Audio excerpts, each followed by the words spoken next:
नमस्कार दोस्तों, आपका स्वागत है फैंटेसी नॉवल ऑडियो बुक में। आज हम लेकर आए हैं एक रोमांचक और रहस्यमयी कहानी जो आपको कल्पना की एक नई दुनिया में ले जाएगी। शुरू करने से पहले एक महत्वपूर्ण सूचना। इस कहानी के सभी पात्र, स्थान, घटनाएं और नाम पूर्णतः काल्पनिक हैं। इनका किसी वास्तविक व्यक्ति, स्थान या घटना से कोई संबंध नहीं है। यदि कोई समानता पाई जाती है तो वह मात्र संयोग होगी। तो बिना किसी देरी के आइए शुरू करते हैं आज की शानदार कहानी। अध्याय 71। 9 स्थान। बाकी बचे 9 लोगों को चुनने का तरीका एक लड़ाई का आयोजन करना था। यह एक निष्पक्ष, सरल और सीधा तरीका था। इन सभी वर्षों में लियान कबीले का जीवन नीरस रहा था क्योंकि वे केवल भोजन की तलाश में ही लगे रहते थे। ये लड़ाई उनके लिए एक दुर्लभ अवसर था। गांव वाले इसे कैसे नहीं देख पाए, इसलिए जिस दिन लड़ाई शुरू हुई गांव के सभी लोग जो आ सकते थे आ गए। वे योद्धा प्रशिक्षण शिविर के पुरुषों को लड़ते देखने के लिए वहां मौजूद थे। कठिन और उबाऊ जीवन से जूझ रहे ग्रामीणों को इस रोमांचक लड़ाई को देखने का मौका मिलने पर बेहद खुशी हुई। उनमें से बच्चे सबसे ज्यादा खुश थे, खासकर जब उन्हें बेकन सुअर का मांस बांटा गया। लड़ाई का मुकाबला सुबह देर से होना था और लियान कबीले के मुखिया के परिसर के सामने वाले चौक में आयोजित किया जाना था। लेकिन भोर होने से पहले ही लड़ाई का मैदान अच्छी जगह की तलाश में लोगों से भर गया था। बच्चे अपने पिता की गर्दन पर बैठे थे और उन्हें मंच के सामने एक अनुकूल जगह मिल गई थी। कई बच्चे ही उनकी ही उम्र के थे और उन्हें छोटा नहीं माना जा सकता था। ऐसे बड़े बच्चों को अपने पिता की गर्दन पर सवारी करते देखना कितना आम है। पहले तो उनका मजाक उड़ाया जाता था, लेकिन आज किसी को कोई फर्क नहीं पड़ता। बच्चे अपनी मुट्ठियों और उंगलियों को रगड़ रहे थे, ये सोचकर कि काश वे भी मंच पर लड़ने वाले होते। ये लड़ाई का मंच उनके लिए बेहद रोमांचक था। उन्होंने हमेशा से योद्धा प्रशिक्षण शिविर का सदस्य बनने का सपना देखा था। ये कितना प्रतिष्ठित था। भीड़ बढ़ती गई, पेड़, घर और छतें भी लोगों से भर गईं। इस दुनिया में अधिकांश लोगों की दृष्टि अच्छी थी, इसलिए वे दूर से ही मंच पर होने वाली हर चीज को स्पष्ट रूप से देख सकते थे। सुबह देर से योद्धाओं के प्रशिक्षण शिविर के सदस्य प्रकट हुए। वे सभी योद्धाओं की वर्दी पहने हुए थे, जिसे वे शायद ही कभी पहनते थे, इसलिए उनके हरे कपड़े नए लग रहे थे। हालांकि ये ही उनके सूती कपड़ों से बहुत बेहतर नहीं थे, फिर भी लियान कबीले के लोगों की नजर में ये काफी प्रभावशाली थे। एक एक करके योद्धा प्रशिक्षण शिविर के उत्साही सदस्य अंदर आए। जब उन्होंने आसपास का जायजा लिया तो उन्हें लगा कि आज उन्होंने जीवन में अपना महत्व साबित कर दिया है। वे इतने वर्षों से सिर्फ आज के लिए ही प्रशिक्षण ले रहे थे। बहुत अच्छा लग रहा है, आज मैं अपना चेहरा दिखा पाऊंगा, लगभग 20 साल के एक छोटे कद के युवक ने सोचा। उसका चेहरा जोश से दमक रहा था। उसके बगल में उसका एक विकृत साथी था। उसने अपने चारों ओर खड़ी लड़कियों को ऐसे देखा मानो उनके कपड़े उतार रहा हो और बोला, इस बार मैं अपनी ताकत दिखाऊंगा, इस गांव की सारी कुतियाओं को दिखाऊंगा कि मुझमें कितनी शक्ति है। भविष्य में जब मैं अपनी छोटी उंगली हिलाऊंगा तो ये सारी लड़कियां मेरे पास दौड़कर आएंगी। गांव में जीवन कठिन था, इसलिए खाने के अलावा पुरुषों के पास केवल एक ही मूलभूत सुख था। जैसा कि पुरानी चीनी कहावत है, भोजन और कामुकता। मानव स्वभाव की मूल प्रकृति में भोजन और यौन संबंध बनाने की आवश्यकता शामिल है। ये वे स्वाभाविक प्रवृत्तियां हैं जो जानवरों में इस दुनिया में आने पर मौजूद थीं। आज के मुकाबले के लिए योद्धा प्रशिक्षण शिविर के पुरुषों ने विशेष रूप से 2 कुत्तों की बलि दी थी। उन्होंने मैच के बाद मांस खाने और शराब पीने के साथ जश्न मनाने की योजना बनाई थी। ये दोनों कुत्ते गांव के पालतू शिकारी कुत्ते थे, लेकिन कोई बात नहीं, राज्य द्वारा चयन जल्द ही होने वाला था। वे जल्द ही अच्छा जीवन जीने लगेंगे। शिकारी कुत्ते का भला क्या उपयोग था। देखो, ये तो युवा स्वामी लियान है। इस जोरदार आवाज के साथ ही भीड़ में अचानक हलचल मच गई। सबने उधर देखा और सचमुच कुलपति के परिसर से 2 आदमी बेद की कुर्सी लेकर बाहर आए। लियान चेंग्यू उस बेद की कुर्सी पर बैठा था जिस पर जानवरों की खाल का कालीन लिपटा हुआ था। उसकी आंखें सिकुड़ी हुई थीं, मानो वह सो रहा हो। उसके पीछे 4 नौकरानियां थीं। उनके हाथों में चूल्हा और फलों की थाली थी। वे बेहद सावधानी बरतती हुई लग रही थी। युवा स्वामी लियान, ये सचमुच युवा स्वामी लियान है। ग्रामीण तुरंत उत्साहित हो गए। जब से लियान चेंग्यू ने बैंगनी रक्त क्षेत्र में प्रवेश किया था, लियान कबीले में उनकी प्रतिष्ठा अकल्पनीय ऊंचाइयों पर पहुंच गई थी। सभी ने अपनी आशाएं लियान चेंग्यू पर टिका रखी थी कि वह उन्हें शहर ले जाकर बेहतर जीवन प्रदान करेगा। ये कहा जा सकता है कि लियान चेंग्यू अब लियान कबीले का आध्यात्मिक आधार स्तंभ बन चुका था। लोग लियान चेंग्यू की श्रद्धापूर्वक पूजा करने लगे क्योंकि अब वह कबीले का सर्वोपरि राजा बन चुका था। वह जो भी करता, लियान कबीले के सभी लोग उसका बिना शर्त समर्थन करते थे। वह जिसे भी मरवाना चाहता, बिना सोचे समझे एक शब्द कह देता और लोग उसके हत्यारे बन जाते। वह जिस भी लड़की को चाहता, एक शब्द कहते ही लोग उसे नहला धुलाकर लियान चेंग्यू के पास पहुंचा देते। पिछले कुछ दिनों से लियान चेंग्यू एकांत में रह रहा था और लोगों से खुद को छिपा रहा था। भला जब उन्होंने आखिरकार उसे देखा तो वे उत्साहित क्यों नहीं हुए होंगे। 17 साल की कई लड़कियां उत्साह से लाल हो उठी। ये सच था कि विशाल जंगल की लड़कियां बलवान पुरुषों की पूजा करती थीं, लेकिन झाओ तेजू जैसे खुरदुरे सांवले रंग के आदमी की तुलना में एक सुंदर लड़का कहीं बेहतर था। जंगली इलाकों की लड़कियों के दिलों में सबसे आदर्श साथी लियान चेंग्यू जैसा कोई होगा जो बलवान होने के साथ साथ बेहद सुंदर भी हो। इन कुछ दिनों में ही लियान चेंग्यू लियान कबीले की कई लड़कियों का सपनों का प्रेमी बन चुका था। शुरू करो, लियान चेंग्यू ने हल्के स्वर में कहा। मंच पर जो भी हो, उसे स्पष्ट रूप से कोई परवाह नहीं थी। ये तो योद्धा प्रशिक्षण शिविर के क्रूर योद्धा थे। उनके लिए तो ये सब भूसे के थैलों के समान थे। चाहे वे 100 साल और प्रशिक्षण ले लें, वे जिनलॉन वे के द्वारों को छू भी नहीं पाएंगे। लोगों को ये स्पष्ट था कि वह अभिमानी था और उसके चेहरे पर हल्की सी तिरस्कार की झलक भी थी। लेकिन लड़कियों के समूह के लिए इससे वह और भी आकर्षक बन गया और वे लियान चेंग्यू की और भी अधिक पूजा करने लगी। सभी लोग इस भव्य मुकाबले को देखने के लिए उमड़ पड़े, लेकिन युवा मास्टर लियान को इससे कोई मतलब ही नहीं था। यही उनके दृष्टिकोण का अंतर था। चक्कर लगाओ, शुरू करो, झाओ तेजू ने पूरी ताकत से चिल्लाया। लियान चेंगयू के करीब आने के बाद से ही वह योद्धाओं के प्रशिक्षण शिविर का अघोषित नेता बन गया था। पिछले कुछ दिनों में उसे लियान कबीले के जड़ी बूटी पर्वत के लाभ मिले, क्योंकि वह उन जड़ी बूटियों को प्राप्त करने में कामयाब रहा जिन्हें लियान चेंगयू ने अस्वीकार कर दिया था। इससे झाओ तेजू की शक्ति में काफी वृद्धि हुई। सीमित संसाधनों की स्थिति में योद्धा प्रशिक्षण शिविर के जिस सदस्य के पास सबसे अधिक संसाधन होते थे, वही सबसे तेजी से साधना कर सकता था। क्योंकि उसे डर था कि दूसरे उससे ईर्ष्या करेंगे, इसलिए उसने छुपकर ड्रग्स का सेवन किया था। उसने दूसरों से यह बात भी छुपाई थी कि उसकी ताकत में बहुत तेजी से वृद्धि हुई थी। झाओ तेजू को भी नहीं पता था कि उसकी ताकत कितनी बढ़ गई है। वह मंच पर इसका परीक्षण करना चाहता था, क्योंकि मंच ही वह जगह थी जहां झाओ तेजू को अपनी ताकत दिखाने का मौका मिलता था। हे इतने लंबे समय तक छुपाने के बाद जब मैं मंच पर जाऊंगा तो एक ही शानदार कारनामे से दुनिया को चकित कर दूंगा। ताकत में उल्लेखनीय वृद्धि के बाद झाओ तेजू की महत्वाकांक्षाएं बढ़ गई थीं। उसने लियान चेंगयू का नंबर 1 गुर्गा बनने की योजना बना ली थी और कोई भी उससे प्रतिस्पर्धा नहीं कर सकता था। अध्याय 72, झाओ तेजू के जीवन का शिखर। विशाल वनक्षेत्र में होने वाले मुकाबलों के कोई खास नियम नहीं थे। खेल का तरीका सरल था। एक व्यक्ति मंच पर खड़ा रहता था और दूसरे खिलाड़ी उस पर एक एक करके हमला करते थे। जिसके पास क्षमता होती थी वही आगे बढ़ सकता था। अंततः जब मंच पर कोई नहीं आता था, तब अखाड़े में खड़ा व्यक्ति मंच पर जगह जीत लेता था। फिर वह अपनी जीत के प्रतीक के रूप में एक लकड़ी का तख्ता ले जा सकता था। हालांकि ऐसी व्यवस्था अव्यवस्थित लग सकती है, जिसमें दो समान रूप से शक्तिशाली योद्धाओं के बीच भीषण लड़ाई हो सकती है, या बारी बारी से एक योद्धा को तब तक मैदान पर हावी रखा जा सकता है जब तक उसकी सारी ऊर्जा खत्म न हो जाए। लेकिन योद्धा प्रशिक्षण शिविर के लोगों ने इस बारे में ज्यादा नहीं सोचा। उनका तरीका सरल और कठोर था। शुरू में न तो याओ युआन और न ही लियान चेंगयू को इन निरर्थक मुकाबलों से कोई मतलब था। याओ युआन ने झाओ तेजू को नियम तय करने का अधिकार दिया था, लेकिन झाओ तेजू जैसे असभ्य व्यक्ति के लिए क्या उचित और निष्पक्ष नियम बनाना संभव था। यदि नियम बहुत जटिल होते तो प्रतिस्पर्धा करने वाले लोग उन्हें समझ ही नहीं पाते। जब मैच शुरू हुआ तो झाओ तेजू सबसे पहले मंच पर पहुंची। वह अपने धैर्य पर काबू नहीं रख पा रहा था, क्योंकि वह लंबे समय से इस अवसर की प्रतीक्षा कर रहा था जहां वह अपनी छिपी हुई शक्ति का प्रदर्शन कर सके। अखाड़ा 10 फीट चौड़ा था। झाओ तेजू अखाड़े के बीच में खड़ा हो गया और अपनी मांसपेशियों का प्रदर्शन करने के लिए तरह तरह के हाव भाव दिखाने लगा। आओ, कौन मुझसे मुकाबला करना चाहता है? झाओ तेजू चिल्लाने लगा। इसी तरह वहां मौजूद दर्शक भी चिल्लाने लगे। उन्हें उम्मीद नहीं थी कि इसकी शुरुआत एक विशेषज्ञ द्वंद्वयुद्ध से होगी। झाओ तेजू अपनी प्रसिद्धि और उच्च स्तरीय कार्यशैली के लिए जाने जाते थे। हर कोई जानता था कि झाओ तेजू योद्धा प्रशिक्षण शिविर के शीर्ष 10 विशेषज्ञों में से एक थे। हे भाई झाओ, मैं तुमसे मुकाबला करूंगा। एक बलवान व्यक्ति अखाड़े में कूद पड़ा। उसका उपनाम सुन था और वह योद्धा प्रशिक्षण शिविर में औसत दर्जे का योद्धा था। वह झाओ तेजू का मुकाबला तो नहीं कर सकता था, लेकिन झाओ तेजू से उसके अच्छे संबंध थे। वह झाओ तेजू का ऐसा मित्र था जो कभी कभार सफल शिकार पर उसके साथ मांस बांट सकता था। उन्हें पता चल गया था कि झाओ तेजू प्रदर्शन करना चाहते थे, इसलिए वे उनका समर्थन करने के लिए मंच पर गए थे। योद्धा प्रशिक्षण शिविर के सभी लोग लंबे समय से एक साथ प्रशिक्षण ले रहे थे, इसलिए वे सभी एक दूसरे की स्थिति से अच्छी तरह वाकिफ थे। वे जानते थे कि सन को पता था कि वह शीर्ष 9 स्थानों में नहीं आ पाएगा, इसलिए उसने सोचा कि झाओ तेजू पर एहसान कर देना ही बेहतर होगा। हाँ बढ़िया भाई सन, चलो। सन और झाओ तेजू दोनों का रवैया आक्रामक था। विशाल जंगल के अखाड़े में शिष्टाचार का कोई स्थान नहीं था। अखाड़े में आते ही मुकाबला शुरू हो जाता था। क्योंकि सभी लोग देख रहे थे, इसलिए दोनों ने अपनी पूरी ताकत से लड़ाई लड़ी। योद्धा प्रशिक्षण शिविर के सदस्यों में वाकई बहुत ताकत थी, लेकिन जहां तक लड़ने के कौशल और तकनीकों की बात है, वे तो बेमिसाल थे। उनका अभ्यास हांगकांग की किसी एक्शन फिल्म जैसा था, जिसमें चाल धीमी होती थी, मुके हमेशा लगते थे और अचानक ही वे एक दूसरे को पकड़कर घुमा देते थे। सन झाओ तेजू की ताकत बढ़ने से पहले भी उसका मुकाबला नहीं कर सकता था, इसलिए कुछ ही राउंड में झाओ तेजू ने उसकी कमर पकड़कर उसे अखाड़े में गिरा दिया। दोनों बिना किसी शैली के लड़ रहे थे, क्योंकि लड़ते लड़ते उन्हें एहसास हुआ कि उन्होंने पहले जो भी मुक्केबाजी की तकनीकें और तरीके सीखे थे, उन्हें इस्तेमाल करना आसान नहीं था।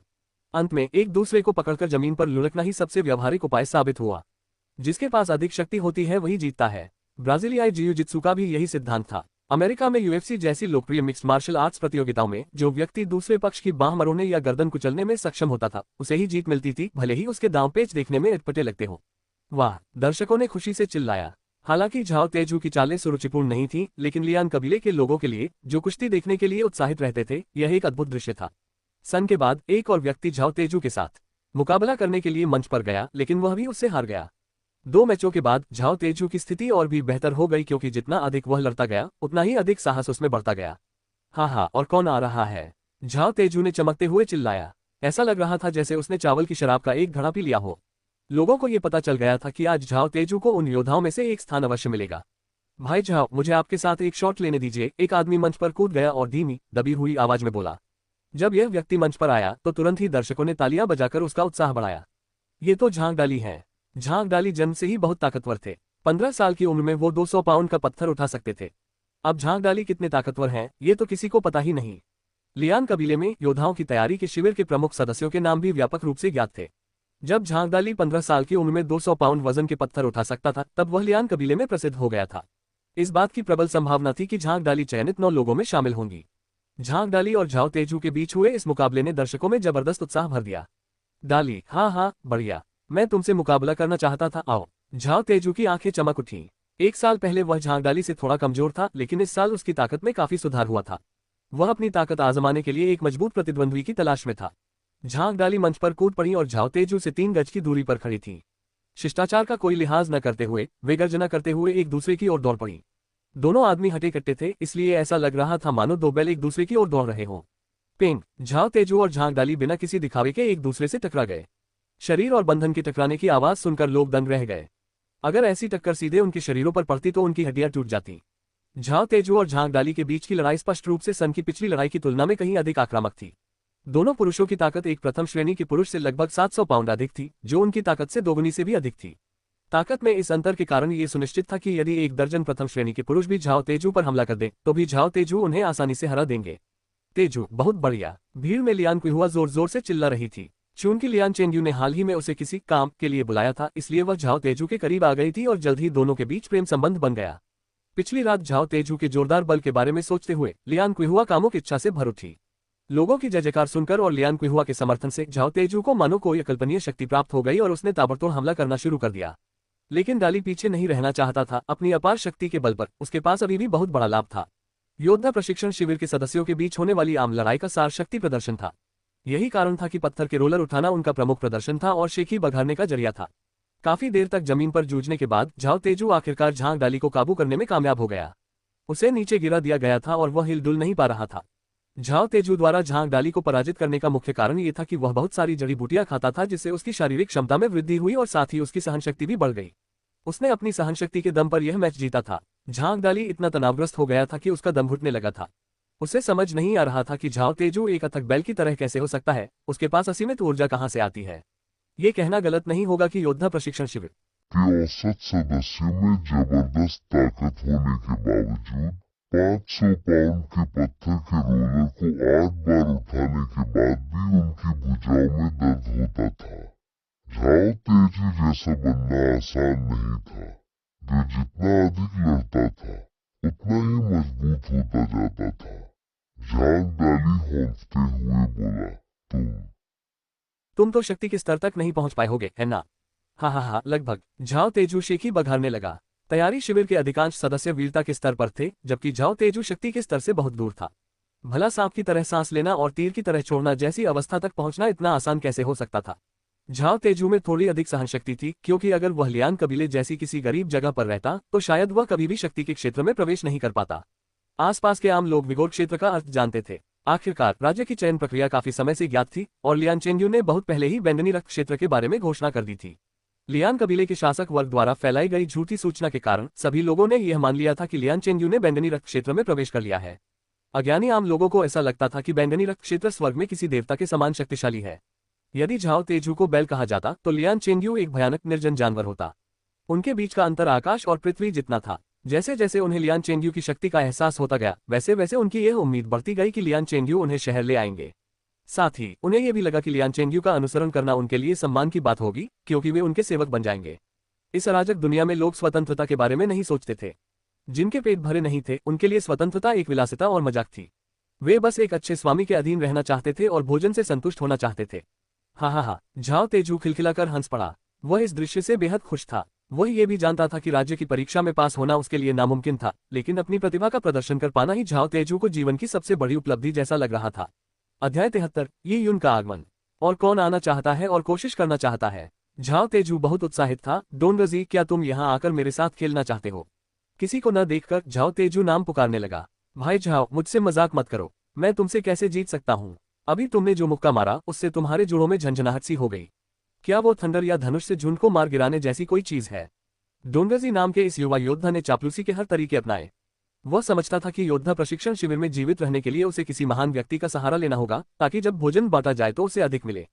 हाँ, ये है। 9 बादलों में गरज, आश्चर्यजनक धनुष झुंड गिराता है। इस वाक्यांश को याद करने में झाओ तेजू को काफी समय लगा था, उसके बाद ही वह इसे बोल पाया। वह अभी भी उस स्तर से बहुत दूर था, लेकिन झाओ तेजू के चेहरे के भाव को देखकर ऐसा लग रहा था मानो वह पहले ही उस अवस्था तक पहुंच चुका हो। ये देखकर कि दर्शकों में से कोई भी उसका सामना करने को तैयार नहीं था, झाओ तेजू ने दिखावा करने की कोई जरूरत नहीं समझी और जोर से कहा, अगर कोई मंच पर नहीं आ रहा है तो मैं खुशी खुशी यह जगह स्वीकार कर लूंगा। मूल रूप से झाओ तेजू के नियम इस प्रकार थे, यदि अखाड़े में किसी का सामना करने की हिम्मत न हो तो वह व्यक्ति एक स्थान छीन लेगा। इसी प्रकार 9 स्थानों का चयन किया जाता था। किसी को कोई असहमति नहीं थी क्योंकि वे झाओ तेजू की ताकत के बारे में आश्वस्त थे। क्या कोई असहमत है? झाओ तेजू ने जानबूझकर लकड़ी की पट्टिका को उठाने की गति धीमी कर दी। ये कुछ नीलामीकर्ता के बोली लगाने वालों को लुभाने के लिए उल्टी गिनती करने जैसा था। झाओ तेजू के लिए यह महज एक और दिखावटी हरकत थी, लेकिन किसी को उम्मीद नहीं थी कि जैसे ही उसने ये सवाल पूछा, भीड़ में से एक आवाज आए, तुम वाकई घृणित हो, लकड़ी की पट्टिका क्यों नहीं ले लेते? क्या तुम्हें इस तरह से लोगों को उकसाने की जरूरत है? अगर ऐसा है तो मैं तुम्हारी इच्छा पूरी करूंगा और तुम्हारे खिलाफ जाऊंगा। कौन? झाओ तेजू अपना शानदार अभिनय खत्म करने ही वाला था कि तभी कोई अचानक उठ खड़ा हुआ और उसका विरोध करने लगा, और इन्हीं पंक्तियों के बीच उसने उस पर घृणित होने का आरोप लगाया था। ये सच है, हर कोई समझ सकता था कि झाओ तेजू सिर्फ दिखावा कर रहा था। उसने इसका इस्तेमाल पूरे लियान कबीले को ये बताने के लिए किया था कि वह योद्धा प्रशिक्षण शिविर में सबसे शक्तिशाली है, लेकिन बोलने की हिम्मत कौन करता? जिस किसी ने भी ये कहा है वो बाहर आओ, मैं देखना चाहता हूं कि कौन जीने से तंग आ चुका है। झाओ तेजू ने लियान कबीले को अपना मान लिया था। अगर लियान चेंग्यू एक बाघ था तो वह लियान चेंग्यू का सियार जैसा गुर्गा था। भला वह अपने ही इलाके में मुंह पर मुक्का खाना कैसे बर्दाश्त कर सकता था? लेकिन अगर अब कोई आगे आता है तो वह एक उदाहरण पेश कर सकता है जिससे उसका अधिकार स्थापित हो जाएगा। उसने सबके सामने उस व्यक्ति को जान से मारने का फैसला कर लिया था जिसने परेशानी खड़ी की थी। कानूनविहीन विशाल जंगल में बलवान द्वारा कमजोर को मारना गलत नहीं था, इसके अलावा यह अखाड़े में हो रहा था जिससे यह और भी अधिक न्यायसंगत हो जाता था। ये सोचते हुए झाओ तेजू ने अपनी रक्तपिपासा दृष्टि से भीड़ पर नजरें गड़ा दी। झाओ तेजू उन शब्दों को कहने वाले व्यक्ति की तलाश कर रही थी, लेकिन वह व्यक्ति लोगों की भीड़ में छिपा हुआ था और सामने नहीं आ रहा था। लगभग 10 सांसों के बराबर समय के बाद कोई भीड़ को चीरते हुए मंच के अग्रभाग तक पहुंच गया। लोगों ने देखा कि एक छोटा बच्चा मंच के सामने आया और आराम से मंच पर चढ़ गया, तो उन्होंने रास्ता दे दिया। ये छोटा बच्चा झाओ तेजू की छाती तक ही पहुंचता था और उसने मोटे सूती कपड़े पहने हुए थे। उसके कपड़े साफ थे लेकिन फटे पुराने थे, जिन पर कई बड़े बड़े पैच लगे हुए थे। इस शारीरिक बनावट और हाव भाव को देखकर भीड़ के मन में कई सवाल उठने लगे। क्या यही बच्चा वह व्यक्ति था जिसने आवाज लगाई थी? लोगों ने पहले सोचा था कि पुकारने वाला कोई योद्धा होगा जिसे अपनी ताकत पर बहुत भरोसा होगा और वह शायद योद्धा प्रशिक्षण शिविर का सदस्य होगा, लेकिन अप्रत्याशित रूप से वह एक बच्चा निकला। क्या वह जीना नहीं चाहता? इसमें कोई आश्चर्य की बात नहीं थी कि वह पहले दिखाई नहीं दिया, क्योंकि वह कद में छोटा था और भीड़ के नीचे छिपा हुआ था। तुम ऐसा कैसे कर सकते हो? झाओ तेजू अपने सामने खड़े बच्चे को देखकर हैरान रह गया। ये यून, तुम मरे नहीं। पहले ये यून की पीठ लोगों की ओर थी, इसलिए बहुत से लोगों ने ध्यान नहीं दिया था। अब वे स्पष्ट रूप से देख सकते थे कि मंच पर मौजूद व्यक्ति कोई और नहीं बल्कि ये यून ही थी। भाई ये यून, ये सचमुच भाई ये यून है। ये यून की पड़ोसी आंटी वांग और उनकी बेटी झो शियाओके वहां मौजूद थी। ये यून को जीवित देखकर झो शियाओके को सुखद आश्चर्य हुआ, लेकिन तुरंत ही वहां का दृश्य देखकर वही यून के लिए चिंतित हो गई। इस समय झो शियाओके ने घबराकर आंटी वांग के खुरदुरे हाथों को कसकर पकड़ लिया। किडो यून अभी भी जीवित है, लेकिन वह इस खतरनाक व्यक्ति को उकसाने के लिए अब मंच पर क्यों जाएगा? आंटी वांग चिंतित थी क्योंकि उन्हें नहीं पता था कि ये यून क्या कर रही है। और इसी समय मंच पर खड़े ये यून ने धीरे धीरे अपना शरीर लियान कबीले के आंगन में रखी पशुखाल की कुर्सी की ओर मोड़ा, जहां दुर्बल लियान चेंग्यू बैठे थे। दूसरी तरफ से आ रही निगाहें मानो उस पर गोलियों की तरह बरस रही थी। लियान चेंग्यू अपनी सीट पर स्थिर बैठा था, फिर भी उसके आसपास मौजूद चारों नौकरानियां कांपने लगीं। उन्हें ऐसा महसूस हुआ कि लियान चेंग्यू अचानक एक खूंखार जानवर में बदल गया है। कितनी बार हुआ था? जी हाँ, तीसरी बार। लियान चेंग्यू ने अपने हाथ में पकड़ी चाय की प्याली नीचे रख दी और ये यून को घूरता रहा। पहली बार ये यून जड़ी बूटियां चुनते समय गिरने के बाद पुनर्जीवित हो गई थी। दूसरी बार ये यून लियान चेंग्यू द्वारा गुप्त रूप से किए गए हमले के बाद भाग निकला था। तीसरी बार निर्जन हड्डी के पाले के विष और रक्त पतला करने वाली गोली दोनों से जहर खाने, अपने 7 छिद्रों से खून बहने और एक बड़ी चट्टान से गिरने के बाद भी वह बच गया। लियान चेंग्यू की पलकें फड़कने लगीं। जिस तरह से वह यून को देख रहा था वह किसी विषैले सांप की तरह था जो अपने शिकार को बेरहमी और लालच से देख रहा हो। उसके शरीर में कोई रहस्य छिपा है। लियान चेंग्यू का मानना था कि यून के पास कोई ऐसा खजाना है जो उसकी रक्षा करता है। हालांकि उसे पता नहीं था कि वह खजाना क्या है, लेकिन इससे कोई फर्क नहीं पड़ता था क्योंकि वह खजाना जल्द ही उसका होने वाला था। ये यून को मारने के बाद उसे खजाना मिल जाएगा, फिर वह धीरे धीरे उसकी जांच करेगा और अंततः उसके उपयोग का पता लगा लेगा। जब उसने इस बारे में सोचा तो लियान चेंग्यू ने धीरे धीरे अपना संयम वापस पा लिया। उसके चेहरे पर ऊपरी तौर पर शांति झलक रही थी, लेकिन भीतर ही भीतर जोश और जुनून उमड़ रहा था। उसने धीरे से अपने होंठ चाटे, उसकी आंखों में खून की प्यास साफ झलक रही थी। बहुत बढ़िया, बहुत ही बढ़िया। आखिरकार एक दिन तो स्वर्ग मुझ पर मेहरबान हुआ। स्वर्ग ने भले ही मुझे गौरवशाली पारिवारिक पृष्ठभूमि न दी हो, न ही मार्शल आर्ट का अभ्यास करने के लिए आवश्यक संसाधन प्रदान किए हो, और यहाँ तक कि जब मैं बैंगनी रक्त के क्षेत्र में प्रवेश करने ही वाला था तब उसने मुझे अलग कर दिया। लेकिन आज आपने मुझे एक मौका दिया है, जीवन की रक्षा करने वाला यह अनमोल खजाना सीधे मेरे पास भेजकर। जैसा कि प्राचीन कहावत है, यदि आप अपने सामने आए अवसर को नहीं पकड़ते हैं तो आपको नुकसान उठाना पड़ेगा। यदि मैं स्वर्ग द्वारा प्रदत्त वस्तु की उपेक्षा करूं तो ये भविष्य में विपत्ति को आमंत्रित करेगा। मैं लियान चेंगयू मूर्ख व्यक्ति नहीं हूं। आश्चर्य की बात है कि यीयुन नाम का ये भूखा प्यासा गुलाम बच्चा इतना सुखी जीवन जी सकता है। नहीं, बल्कि मुझे सुखी जीवन मिला है। उसे मारकर मैं खजाना हासिल कर लूंगा। जिसके हाथ में खजाना आएगा उसी को सुखी जीवन मिलेगा। लियान चेंगयू के मन में कई विचार कौंध रहे थे। मुस्कुराता हुआ झाओ तेजू पहले ही लियान चेंगयू के किसी आदेश के बिना यीयुन की ओर बढ़ने लगा था। अध्याय 74 झाओ तेजू पर बेरहमी से हमला। ये शब्द तुम्हारे थे? झाओ तेजू ने ताना मारा। उसे आश्चर्य हुआ कि 10 मीटर ऊंची चट्टान से गिरने के बाद भी यीयुन की मृत्यु क्यों नहीं हुई। उसे विश्वास नहीं था कि कोई इतना भाग्यशाली हो सकता है और उसने वीरान हड्डियों को शुद्ध करने वाले लोगों को धोखा देने के लिए कोई चाल चली होगी। झाओ तेजू ने पहले सोचा था कि किसी धनी योद्धा ने उसे चुनौती दी है, इसलिए वह अपनी अपार शक्ति का इस्तेमाल करके उसे मार डालेगा। लेकिन अप्रत्याशित रूप से उसके सामने ये निकम्मा सा बंदर यीयुन खड़ा था। इसके साथ ही वह अपनी शान दिखाने में असमर्थ था। भला एक छोटे से बंदर को मारना जो केवल उसकी छाती तक ही पहुंचता था, भला शान दिखाने लायक कैसे हो सकता था। झाओ तेजू यही सोच रहा था कि वह यीयुन को मारने के लिए कौन सा तरीका अपना सकता है, एक ऐसा तरीका जिससे यीयुन सबसे ज्यादा असहज और भयभीत हो जाए। बेशक मैं ही था। तुमने अभी जो कहा वो बकवास था ना? यीयुन ने अपने हाथ पीछे करके स्पष्ट भाव से पूछा। क्या तुम्हें इतना बेवकूफी भरा सवाल पूछने की जरूरत थी? झाओ तेजू ने यीयुन को ऐसे देखा जैसे वह मंदबुद्धि हो। उसे समझ नहीं आ रहा था कि यीयुन ने उसका दिमाग दरवाजे में कुचल दिया हो, क्योंकि यीयुन को तो अपने अंजाम का अंदाजा होना चाहिए था। छोटे बदमाश, आज मुझे नाराज किया तो गया काम से। आज्ञाकारी होकर मेरे सामने 100 बार घुटने टेक कर प्रणाम करो, फिर मेरी जांघों के नीचे घुस जाओ। खुद करना चाहते हो या मैं तुम्हें मजबूर करूं? झाओ तेजू मुस्कुराया, जबकि यीयुन ने उसे ऐसे देखा जैसे वह मंदबुद्धि हो। मैं आज यहाँ जगह पाने आया हूँ, तुम्हारी बकवास सुनने नहीं। उन शब्दों को सुनकर पूरा दर्शक वर्ग स्तब्ध रह गया। लोगों को एहसास हुआ कि मंच पर जाकर यीयुन जानबूझकर झाओ तेजू को नाराज या नाखुश नहीं कर रही थी, बल्कि राज्य के चयन में भाग लेने का स्थान प्राप्त करने के लिए एक मुकाबला लड़ रही थी। हे भगवान, अपने कदकाठी के साथ क्या वह पागल है? उसने सिर्फ 1 महीने का प्रशिक्षण लिया था और उसकी उम्र 12 साल से थोड़ी ही अधिक थी। वह झाओ तेजू से कैसे मुकाबला कर सकता था? भाई यीयुन, भीड़ में झो शियाओके के मन में एक गहरा दुख का क्षण था। क्या भाई यीयुन को पता था कि झाओ तेजू कितना शक्तिशाली था? लियान कबीले के लोगों के लिए योद्धा प्रशिक्षण शिविर के सदस्य बाघों के झुंड के समान थे। कोई भी साधारण व्यक्ति उनका मुकाबला नहीं कर सकता था, तो यीयुन जैसा बच्चा तो और भी ज्यादा। हा, झाओ तेजू ठहाकों से लोटपोट हो गया, मानो उसने अपने जीवन का सबसे मजेदार चुटकुला सुना हो। छोटे बदमाश, क्या तुम पागल हो गए हो? तुम्हें विश्वास नहीं हो रहा कि भगवान झांग से कुछ हुनर सीखने के बाद तुम मुझे हरा सकते हो और राज्य के चुनाव में लियान कबीले का प्रतिनिधित्व कर सकते हो? जैसे ही झाओ तेजू ने ये शब्द कहे, योद्धा प्रशिक्षण शिविर के सदस्य जोर से हंस पड़े। भाई झाओ, इस लड़के के साथ बकवास करना बंद करो। ये कुछ भी नहीं है। सिर्फ इसलिए कि इसे लॉर्ड झांग द्वारा चुना गया, ये सोचता है कि यह अजय है। कई लोगों ने इस बात का समर्थन किया। तभी एक क्रूर महिला की आवाज सुनाई दी, भाई तेजू, बच्चे के पैर तोड़ दो और उसे लटका दो। वह व्यक्ति कोई और नहीं बल्कि लियान कुहुआ थी। यीयुन उसकी तीखी आवाज को कैसे भूल सकती थी? जिस व्यक्ति ने ग्रामीणों को गाय के गोबर से जियांग शियाओरू के घर को घेरने के लिए उकसाया था, वह लियान कुहुआ ही था। यीयुन ने व्यंग्य भरी मुस्कान के साथ लियान कुहुआ पर एक गहरी नजर डाली। तू क्या देख रहा है कमीने? तुझे क्या लगता है कि तू मुझे देख सकता है? अगर तूने और देखा तो मैं तेरी दोनों विनोनी आंखें निकाल दूंगा। लियान कुहुआ ने दबंग लहजे में कहा, भाई तेजू, इस कमीने का वध कर दे। ये कहते हुए लियान कुहुआ ने झाओ तेजू की ओर एक शरारती नजर भी डाली। झाओ तेजू उस शरारती नजर से स्पष्ट रूप से उत्तेजित हो गया और दिल खोलकर हंसा। बच्चे, लगता है तुम अभी तक अपनी बीमारी से उबर नहीं पाए हो। तुम्हारा दिमाग अभी भी ठीक नहीं है। तुम्हारे जैसा छोटा गुलाम, जिसे कीचड़ भरे मैदानों में खाना भी नहीं मिलता, राज्य के चयन में शामिल होना चाहता है। आज मैं तुम्हारा सिर काटकर पेशाब करने के लिए इस्तेमाल करूंगा। इसके साथ ही झाओ तेजू यीयुन की ओर तेजी से आगे बढ़ा। उसके चेहरे पर व्यंग्यात्मक भाव था और उसने अपने लोहे जैसे मजबूत दोनों हाथ बढ़ाकर यीयुन का सिर पकड़ने की कोशिश की। वह सिर्फ कह नहीं रहा था, बल्कि सचमुच यीयुन का सिर धड़ से अलग करने की योजना बना रहा था। झाओ तेजू में जबरदस्त ताकत थी, तो एक सामान्य बच्चा उसकी पकड़ का सामना कैसे कर सकता था? यीयुन स्थिर खड़ा रहा और दृढ़ मुद्रा में दोनों हाथ फैलाकर झाओ तेजू को पकड़ने के लिए आगे बढ़ा। ये झाओ तेजू की ही चाल थी। झाओ तेजू के विशाल हाथों की तुलना में यीयुन के हाथ बिल्कुल बेमेल थे। यीयुन की मूर्खता देखकर झाओ तेजू मुस्कुराया और यीयुन के हाथों को पकड़ने की कोशिश की। उसका इरादा बदल गया था। वह यीयुन के हाथों को कुचल देना चाहता था। चारों शाखाएं आपस में टकराईं और एक कर्कश कचा की आवाज गूंजी। झाओ ताइजू का चेहरा ठिठक गया। यीयुन के हाथों को अविश्वास से देखते हुए उसके होंठ फड़फड़ा उठे। यीयुन के छोटे हाथों में उसके दोनों बड़े हाथ बुरी तरह से क्षत विक्षत थे। ताजा खून लगातार बह रहा था। उसके अंगूठे को छोड़कर उसकी बाकी 8 उंगलियां अजीबोगरीब कोनों पर मुड़ी हुई थी और पूरी तरह से टूटी हुई थी।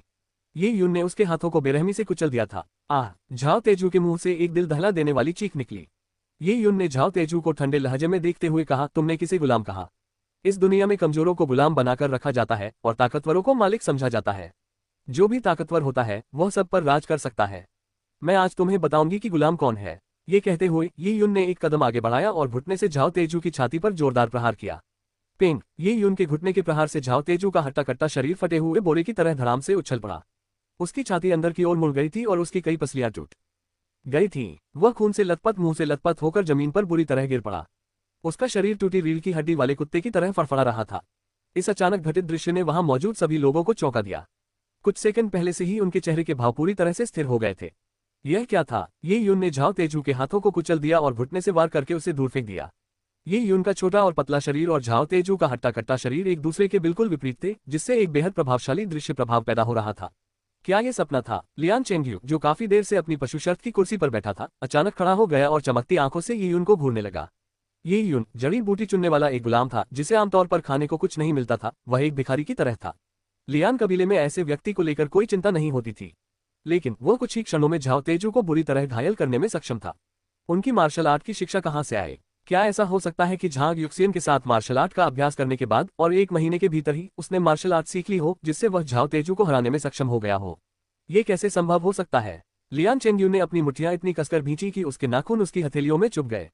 दर्शक सन्नाटे में थे। काफी देर तक किसी ने एक शब्द भी नहीं कहा, मानो वे अभी तक होश में नहीं आए थे।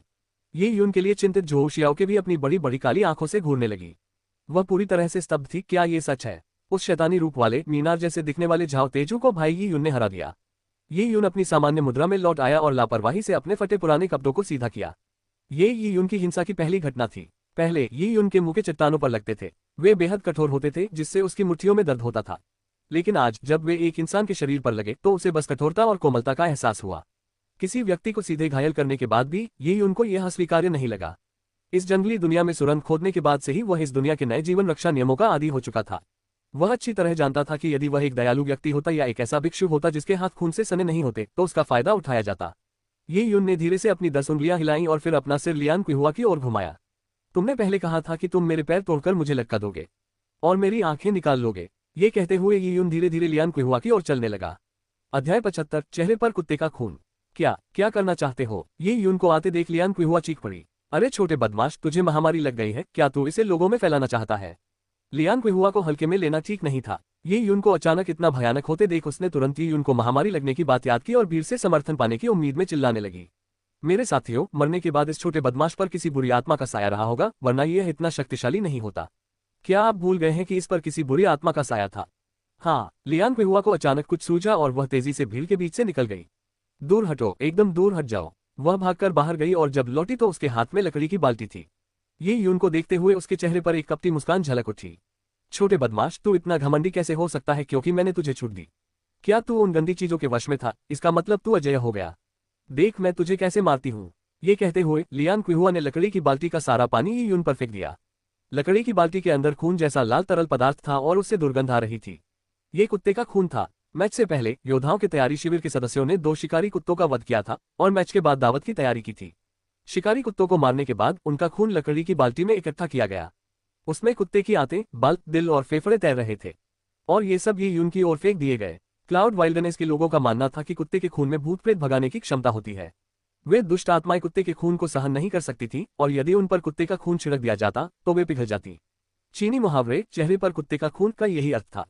किसी व्यक्ति को इस हद तक शाप देना कि उसका चेहरा कुत्ते के खून से सन जाए, ठीक उसी तरह था जैसे किसी प्रेतग्रस्त व्यक्ति के चेहरे पर कुत्ते का खून लगा हो। इसका मतलब था कि वह व्यक्ति हिल-डुल नहीं पाएगा और बोल नहीं पाएगा। लियान क्विहुआ को सचमुच विश्वास था कि यून पर बुरी आत्माओं का साया था जिससे वह झाओ तेजू को घायल कर सकता था, इसलिए जब तक कुत्ते का खून उसे ढक लेता, बुरी आत्माएं जलकर राख हो जाती और एक छोटे मुर्गे जैसे ये उनको छोड़ देती जो उसके सामने असहाय होता। लियान क्विहुआ ये यून के हाथ पैर काटकर उसे आग में जलाने के लिए बेताब थी। जब तक वह उस पर प्रेतबाधित होने का आरोप लगाती, लोगों को उसे आग में जलाने के लिए उकसाना आसान हो जाता। खून से भरी बाल्टी को देखकर लोग चीख उठे। इस समय ये यून की आंखों में हत्या का इरादा झलक रहा था। लियान क्विहुआ जैसी महिला, जिसे मार्शल आर्ट का कोई ज्ञान नहीं था, के लिए ये यून को परेशान होने की जरूरत नहीं थी, लेकिन उसने पहले जियांग शियाओ पर हमला किया था। इसके अलावा अब उसे पता चल गया था कि यह महिला कितनी क्रूर थी। कुछ लोग स्वभाव से ही विषैले होते हैं। ऐसे लोग दुनिया को नुकसान पहुंचाते हैं, चाहे उन्हें मार्शल आर्ट आती हो या नहीं, चाहे वे महिला हो या नहीं। पेंग, एक जोरदार धमाके की आवाज सुनाई दी। ये यून को हिलते हुए देखे बिना ही कुत्तों के खून से भरी बाल्टी उसकी आंखों के सामने फट गई। हालांकि खून चारों तरफ फैल गया था, लेकिन एक बूंद भी ये उनके शरीर पर नहीं गिरी। दूसरी ओर लियान क्विहुआ कुत्तों के खून से लथपथ थी। लियान क्विहुआ चीख पड़ी। उसके बाल गायब हो गए थे और वह लगातार चिल्ला रही थी, तुम राक्षस, तुम छोटे दरिंदे, तुम कमीने। के। लियान क्विहुआ कुछ और कह नहीं पाए क्योंकि यीयुन ने उसकी गर्दन पकड़ रखी थी। लियान क्विहुआ की जीभ बाहर लटक गई और उसकी आंखें सफेद पड़ गई तथा उसके अन्न फड़कने लगे। बचाओ, मुझे बचाओ। जीवित रहने की तीव्र इच्छा ने लियान क्विहुआ को बड़ी मुश्किल से ये शब्द कहने की शक्ति दी। इस समय आसपास के लोग भयभीत होकर पीछे हट गए थे। उन्होंने यीयुन पर हमला करने की हिम्मत नहीं की। विशाल वन क्षेत्र के आम लोग कमजोरों को धमकाने और बलवानों से डरने वाले स्वभाव के थे और उनमें चापलूसी की प्रबल प्रवृत्ति थी। किसी कुशल व्यक्ति के सामने वे अनायास ही आज्ञा मान लेते थे, जबकि किसी कमजोर व्यक्ति के सामने वे अपना घिनौना और हिंसक रूप दिखाते हुए राक्षस बन जाते थे। जियांग शियाओरू पर उनके हमले से यही स्पष्ट हुआ। अंततः लियान क्विहुआ डर गई। यीयुन को देखते ही उसकी आंखों में भय झलकने लगा। उसे अब भी समझ नहीं आ रहा था कि यीयुन अचानक इतना शक्तिशाली कैसे हो गया। ऐसा लग रहा था जैसे उस पर किसी आत्मा का कब्जा नहीं हुआ हो, क्योंकि अगर किसी पर आत्मा का कब्जा हो तो वह कुत्ते के खून से बच नहीं सकता। किसी आत्मा के कब्जे में आए व्यक्ति के लिए कुत्ते का खून देखना वैसा ही होता है जैसे चूहे का बिल्ली को देखकर जम जाना। तुम एक औरत को पीटना चाहते हो? के। लियान क्विहुआ को बोलने में मुश्किल हो रही थी, उसकी आवाज कांप रही थी। यीयुन हंसते हुए बोली, मैंने कभी किसी महिला को नहीं मारा है। ये कहते हुए यीयुन ने अपनी पकड़ थोड़ी ढीली कर दी। लियान क्विहुआ ने राहत की सांस ली और हिम्मत जुटाते हुए कहा, जल्दी से मुझे जाने दो और युवा स्वामी लियान से माफी मांग लो, शायद वो तुम्हें जाने दे। तुम भले ही ताकतवर हो गई हो, लेकिन क्या तुम युवा स्वामी लियान को हरा सकती हो? लियान चेंगयू लियान कबीले के लिए एक देवता के समान थे।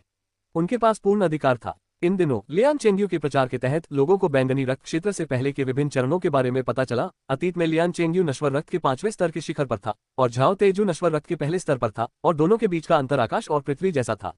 हालांकि लियान क्विहुआ यीयुन से डरती थी, लेकिन उसे याद आया कि वह लियान चेंगयू की सेवा कर चुकी है, इसलिए जब वह उसका साथ दे रहा है तो क्या उसे उस छोटे बदमाश से डरने की जरूरत है? अगर लियान चेंगयू कोई चाल चलता तो वह आसानी से यीयुन को कुचल देता। ये सोचकर लियान क्विहुआ और भी साहसी हो गई। उसे लगा कि यीयुन का उसे जाने देना उसकी समझदारी का प्रमाण है। जाओ, युवा स्वामी लियान के सामने घुटने टेककर अपनी गलती स्वीकार करो, वरना वो तुम्हारी खाल नोच डालेंगे। क्या तुम्हें लगता है कि तुमने उस हारे हुए झाओ तेजू को हरा दिया तो तुम इतने शक्तिशाली हो गए? युवा स्वामी लियान के सामने झाओ तेजू एक कीड़े के समान है और तुम उससे थोड़ा बड़ा कीड़ा हो। लियान क्विहुआ ने चिल्लाकर सोचा कि वह यीयुन को डरा सकती है। हालांकि उसे अपनी कही हर बात पर पूरा यकीन था, क्योंकि बैंगनी रक्त क्षेत्र के योद्धा के रूप में लियान चेंगयू के पास अथाह शक्ति है। हारने वाले झाओ तेजू की बात करें, जो एक बच्चे को भी नहीं हरा सका, तो बेहतर है कि वह मर ही जाए। लियान क्विहुआ एक अपाहिज के साथ पुराने दिनों को याद नहीं करना चाहेगी। लियान क्विहुआ की धमकियां सुनकर यीयुन बस हंस पड़ी और बिना किसी चेतावनी के उसे एक थप्पड़ मार दिया।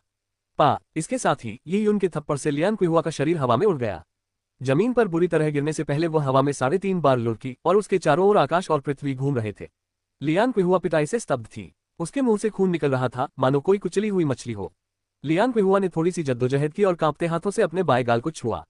उसने पाया कि उसका बायां गाल पूरी तरह से विकृत हो चुका था, खून से लथपथ था। उसे अपने मुंह में कुछ महसूस हुआ और थूकने के साथ ही उसके मुंह से खून से सने 10 से अधिक दांत बाहर आ गए। यीयुन ने उसके दांतों का बायां हिस्सा तोड़ दिया था। ओह। लियान क्विहुआ ने यीयुन की ओर देखा, कुछ कहना चाहती थी, लेकिन उसकी जबान सुन्न हो गई थी और चेहरा बिगड़ गया था। वह एक शब्द भी नहीं बोल पा रही थी। यहाँ तक कि यीयुन को देखते समय भी अगर उसकी पुतलियां फैलती तो उसकी नजरें धुंधली हो जाती। उसने बड़ी मुश्किल से अपने होंठ हिलाए, जिससे एक विकृत सी आवाज निकली। यह आवाज काफी समय से बदल चुकी थी, लेकिन यीयुन फिर भी समझ गया। अगर उसका अनुमान सही था तो लियान क्विहुआ ने उससे पूछा था कि उसने पहले कभी किसी औरत को क्यों नहीं पीटा। क्या मैंने ऐसा कहा? यीयुन ने पलट कर पूछा। लियान क्विहुआ ने पलकें भी नहीं झपकाई। यीयुन ने अपने हाथ मलते हुए कहा, ओह, मैंने जो कहा वो तो अतीत की बात है, भविष्य में मैं ऐसा दोबारा नहीं करूंगा। जो मार खाने के लायक है उन्हें मार पड़ेगी। अगर लियान क्विहुआ ने यीयुन को डांटा होता तो ठीक था, लेकिन उसे जियांग शियाओरू को कभी परेशान नहीं करना चाहिए था। यीयुन के लिए ये कल्पना करना कठिन था कि जियांग शियाओरू उस दिन कैसे जीवित रह पाए होगी जब उसे उसके लापता होने और समूह द्वारा गोबर से घेराबंदी किए जाने की खबर मिली थी। इस विचित्र दुनिया में जियांग शियाओरू उसकी सबसे करीबी रिश्तेदार थी। वह किसी को भी उसे चोट पहुंचाने की इजाजत नहीं देता था। यीयुन के शब्द समाप्त होते ही लियान क्विहुआ ने मुंह से खून उगला और बेहोश हो गई। अध्याय 76 वीरान हड्डियां विषैली हैं। किसी ने भी अखाड़े में होने वाली प्रतियोगिता में इस तरह के अप्रत्याशित मोड़ की उम्मीद नहीं की थी, जैसे यीयुन का अचानक प्रकट होना, झाओ तेजू का घायल होना और लियान क्विहुआ की पिटाई होना। उस विशाल निर्जन वन क्षेत्र में चिकित्सा व्यवस्था अत्यंत पिछड़ी हुई थी। ऐसी चोटों के 99% मामलों में संक्रमण हो जाता था और एंटीबायोटिक दवाओं के बिना संक्रमण होते ही उनके बचने की कोई संभावना नहीं होती थी। अगर वह बच भी जाता तो भी झाओ तेजू मार्शल आर्ट का अभ्यास करने या काम करने की अपनी क्षमता खो चुका होता, यहाँ तक कि बिस्तर से उतरना भी उसके लिए एक समस्या होती। लियान क्विहुआ का चेहरा बिगड़ चुका था। बेशक यीयुन के लिए चेहरा बिगड़ने से पहले भी लियान क्विहुआ का रूप भयानक था, लेकिन आधे दांत न होने के कारण लियान क्विहुआ को अनाज या सब्जियां खाने में भी दिक्कत होती। इस विशाल जंगल में अगर कोई उसे खाने को न देता तो बिना किसी की देखभाल के वह भूख से मर जाती। चाहे वो झाओ तेजू हो या लियान कुइहुआ, उनका भविष्य दुखद अंत ही होने वाला था। ये यून द्वारा झाओ ताइजू और लियान कुइहुआ को अपन करने के बाद वहां पूरी तरह से सन्नाटा छा गया। पहले महामारी से संक्रमित लोगों के परिवार वाले ये यून से बेहद नफरत करते थे, लेकिन अब वे बुरी तरह डरे हुए थे। ये यून ने इन लोगों को देखा और यहाँ तक कि उन्हें उन बच्चों के रूप में पहचान लिया जिन्होंने कुछ दिन पहले जियांग शियाओरू पर हमला किया था। उस महिला के चेहरे के भाव बदल गए। उसने तुरंत अपने बच्चे को बचाते हुए कांपती हुई आवाज में कहा, उस समय ये सब उकसाया गया था। लियान कुइहुआ ने तुम्हारे घर को जलाने के लिए उकसाया था। लियान कबीले के कई लोग जानते थे कि उनके पहले की तरह ही मजबूत होकर लौटने से वह निश्चित रूप से अपने घर को जलाने और जियांग शियाओरू की घेराबंदी के मुद्दे को सुलझा लेगा। ये यून ने कुछ कदम आगे बढ़ाए। महिला का चेहरा और भी पीला पड़ गया। गोबर फेंकना लियान कुइहुआ के उकसावे पर किया गया था। हम उद्धरण चिन्ह। गोबर फेंकने वाले बच्चे लगभग यीयुन की उम्र के थे और उनमें से कुछ तो यीयुन से भी ज्यादा ताकतवर लग रहे थे। आमतौर पर बच्चे यीयुन जैसे बच्चे पर ध्यान नहीं देते, लेकिन आज वे बुरी तरह डर गए थे। क्या तुम्हें सच में लगता है कि मेरे कारण तुम्हारे आदमियों को प्लेग हुआ? ये यून के शब्द युवांची से भरे हुए थे, इसलिए उनकी आवाज मीलों दूर तक सुनाई दी। इससे सभी को वह स्पष्ट रूप से सुनाई दी। सभी लोग स्तब्ध रह गए। ये खबर लियान कबीले के उच्च अधिकारियों द्वारा जारी की गई थी। भला ये गलत कैसे हो सकती थी? साथ ही वे एक बात समझ नहीं पा रहे थे, ये उनको प्लेग हो गया था और वह प्रेतबाधित होकर दर्जनों मीटर ऊंची चट्टान से गिर गया था। वह कैसे नहीं मरा? साथ ही उसके लिए झाओ तेजू को हराना कैसे संभव हुआ? आज भी कई ग्रामीणों को विश्वास नहीं हो रहा है कि यीयुन ने 2 ही वार में झाओ तेजू को घायल कर दिया था। वे जानते थे कि यीयुन ने झांग युक्सियन के साथ मार्शल आर्ट का अभ्यास किया था, लेकिन उसने तो सिर्फ 1 महीने ही इसका अभ्यास किया था। वह दशकों से अभ्यास कर रहे झाओ तेजू से अधिक शक्तिशाली कैसे हो सकता था? हमारे आदमी क्या है? महिला कांपते हुए बोली और इस समय यीयुन ने अपनी आंखों के कोने से देखा कि लियान चेंगयू खड़ा हो चुका था। उसकी दोनों आंखें किसी विषैले सांप की तरह उसे घूर रही थीं। निर्ममता, हत्या का इरादा और लालच, एक सांप में पाए जाने वाले सभी गुण उसके भीतर समाहित थे। ये यून जानता था कि लियान चेंगयू उसे धमकी दे रहा है, लेकिन उसने लियान चेंगयू की आंखों में आंखें डालकर निडर होकर कहा, वीरान हड्डियां जहरीली होती हैं। तुम्हारे आदमी वीरान हड्डियों के शोधन के कारण मरे हैं। इससे मेरा कोई लेना देना नहीं है। ये यून की आवाज दूर दूर तक प्रसारित हुई और सभी ने इसे बिल्कुल स्पष्ट रूप से सुना। पल भर में ही गांव वाले भड़क उठे। ये वीरान हड्डियां जहरीली हैं। हमारे आदमी उजाड़ हड्डियों को परिष्कृत करने के चक्कर में मर गए। ग्रामीण असमंजस में पड़ गए और हड़बड़ी में आपस में चर्चा करने लगे। आज अगर यह बात किसी कमजोर यीयुन ने कही होती तो कोई उस पर विश्वास नहीं करता, बल्कि लोग बुरी आत्माओं को भगाने के नाम पर उसे आग में जला देते। लेकिन अब यीयुन को एक शक्तिशाली ताकत का समर्थन प्राप्त था। उसकी बातें सुनने में भले ही अजीब और समझ से परे लगे, लेकिन कुछ लोग अवचेतन रूप से उन पर विश्वास कर लेंगे। यही था वो नतीजा जो ताकत से मिल सकता था। किसी व्यक्ति की ताकत न केवल उसकी स्थिति या गरिमा को निर्धारित करती है, बल्कि यह उसके द्वारा बोले गए शब्दों को भी प्रभावित करती है। एक विशेषज्ञ के शब्द सोने के समान मूल्यवान होते हैं और प्रत्येक शब्द में अपना अलग ही प्रभाव होता है। एक कमजोर व्यक्ति के शब्द पात की आवाज के समान थे, किसी को इसकी परवाह नहीं होगी। वर्तमान में यीयुन अखाड़े में टिके रहने के लिए अपनी ताकत पर निर्भर था, वरना 12 साल के बच्चे के रूप में वह अपनी ताकत कैसे दिखा सकता था? लियान चेंगयू ने उपहास किया और चुप रहा। इसी समय पीले वस्त्र पहने एक बुजुर्ग व्यक्ति खड़ा हो गया। खोखले शब्द, कठोर आवाज वाला वह बुजुर्ग व्यक्ति स्वाभाविक रूप से लियान कबीले का मुखिया था। अरे बच्चे, तुम्हारी हिम्मत कैसे हुई जनता को अपने झूठे वादों से भड़काने की? ये वीरान हड्डियां हमने अपनी सारी बचत से खरीदी थी और अपने कबीले की मदद से 10 दिनों के बाद इन्हें सफलतापूर्वक शुद्ध किया। इसमें जहर कैसे हो सकता है? इस निर्जीव अस्थि सार को चेंगयू ने खा लिया है। यदि यह विषैला होता तो सबसे पहले चेंगयू ही विष का शिकार होता। कुलपिता अत्यंत गरिमा में थे, क्योंकि इतने वर्षों तक लियान कबीले के प्रभारी रहने के बाद उन्होंने अधिकार प्राप्त कर लिया था। हालांकि यीयुन के पास ताकत थी, लेकिन यीयुन जो कुछ भी कहता कुलपति के सामने उसका कोई महत्व नहीं होता। इसके अलावा कुलपति के शब्द बहुत ही तर्कसंगत थे। उस वीरान हड्डी को जनजाति ने लियान चेंगयू के लिए परिष्कृत करवाने हेतु भारी कीमत पर खरीदा था। यदि उसमें जहर होता तो क्या ये जनजाति द्वारा लियान चेंगयू को नुकसान पहुंचाने के लिए भारी खर्च करने के बराबर होता? कुलपति सही कह रहे हैं। मेरे साथियों, बच्चे की बातों पर विश्वास मत करो। आप 12 साल के बच्चे की बातों पर कैसे भरोसा कर सकते हैं? भीड़ में कई लोग चिल्ला रहे थे। ये वे लोग थे जिनका उपनाम लियान था। लियान कबीले के उच्च अधिकारियों के रूप में उनके आपसी हित जुड़े हुए थे और उनमें से कुछ लियान कुइहुआ से मिलते जुलते थे। वे लियान कबीले के उच्च अधिकारियों के लिए मुखबिर थे, जो मुखबिरी करने और अफवाहें फैलाने के लिए जिम्मेदार थे। ऐसा करने पर उच्च अधिकारी उन्हें अतिरिक्त भोजन देते थे। कुछ ग्रामीणों को संदेह करते देख इन लोगों ने कहा, तुम्हें क्या लगता है कि वह छोटा बंदर ताकतवर है? युवा स्वामी लियान के मुकाबले तो वह कुछ भी नहीं है। तो क्या हुआ अगर उसने झाओ तेजू को हरा दिया? झाओ तेजू तो हम जैसे ही आम इंसान हैं। जहां तक युवा स्वामी लियान की बात है, वह तो बैंगनी रक्त स्तर तक पहुंच चुके हैं। क्या आपको पता भी है कि बैंगनी रक्त स्तर क्या होता है? इससे पहले जो भगवान झांग हमारे गांव आए थे, वे भी बैंगनी रक्त स्तर पर थे और वे लगभग आकाश के देवता के समान थे। उस समय सभी जानते थे कि झांग युक्सियन एक विशालकाय घोड़े पर सवार होता था और एक ही वार में एक बड़े पेड़ को गिरा देता था। बैंगनी रक्त क्षेत्र की शक्ति भयावह थी। उसकी तुलना में झाओ तेजू को कुश्ती में हराना कुछ भी नहीं था। ये यून हमें भले ही ताकतवर लगे, लेकिन युवा स्वामी लियान के सामने वह कुछ भी नहीं है। केवल युवा स्वामी लियान ही हमें बेहतर जीवन की ओर ले जा सकते हैं। ये ठीक नहीं है कि आप युवा स्वामी लियान के बजाय इस बच्चे पर भरोसा करें। लोग एक बार फिर चिल्लाने लगे। ये कहना गलत नहीं होगा कि इतने लंबे समय तक लियान कबीले पर शासन करने के कारण शासक वर्ग की जड़ें गहरी जम चुकी थीं। ये यून के लिए कुछ शब्द कहकर उनकी स्थिति को प्रभावित करना बहुत मुश्किल था। इसके अलावा ये उनके पास कोई सबूत भी नहीं था। इसके अलावा पूरे कबीले के प्रयास लियान चेंग्यू में लगे हुए थे और लियान चेंग्यू ने जनता को निराश नहीं किया और अपनी शक्ति में बड़ी सफलताएं हासिल करते हुए पर्पल ब्लड क्षेत्र को प्राप्त किया। लियान चेंग्यू से अपनी जिंदगी बदलने की सारी उम्मीदें लगाए बैठे हुए वे लियान चेंग्यू पर विश्वास करना कैसे छोड़ सकते थे और उसकी जगह 12 साल की मासूम सी यी यून पर विश्वास कर सकते थे। अगर यी यून ने झाओ तेजू को हरा भी दिया होता तो भी स्थिति एक जैसी ही होती। ये यून को पहले से ही इसका अंदाजा था और इससे उसे कोई फर्क नहीं पड़ता था। वह सिर्फ शब्दों से लियान चेंग्यू को सत्ता से हटाना नहीं चाहता था, वह तो बस लोगों के मन में संदेह का बीज बोना चाहता था। यह विशाल निर्जन क्षेत्र एक ऐसी दुनिया थी जहां सत्ता का बोलबाला था। अनादिकाल से ऐसा ही रहा है।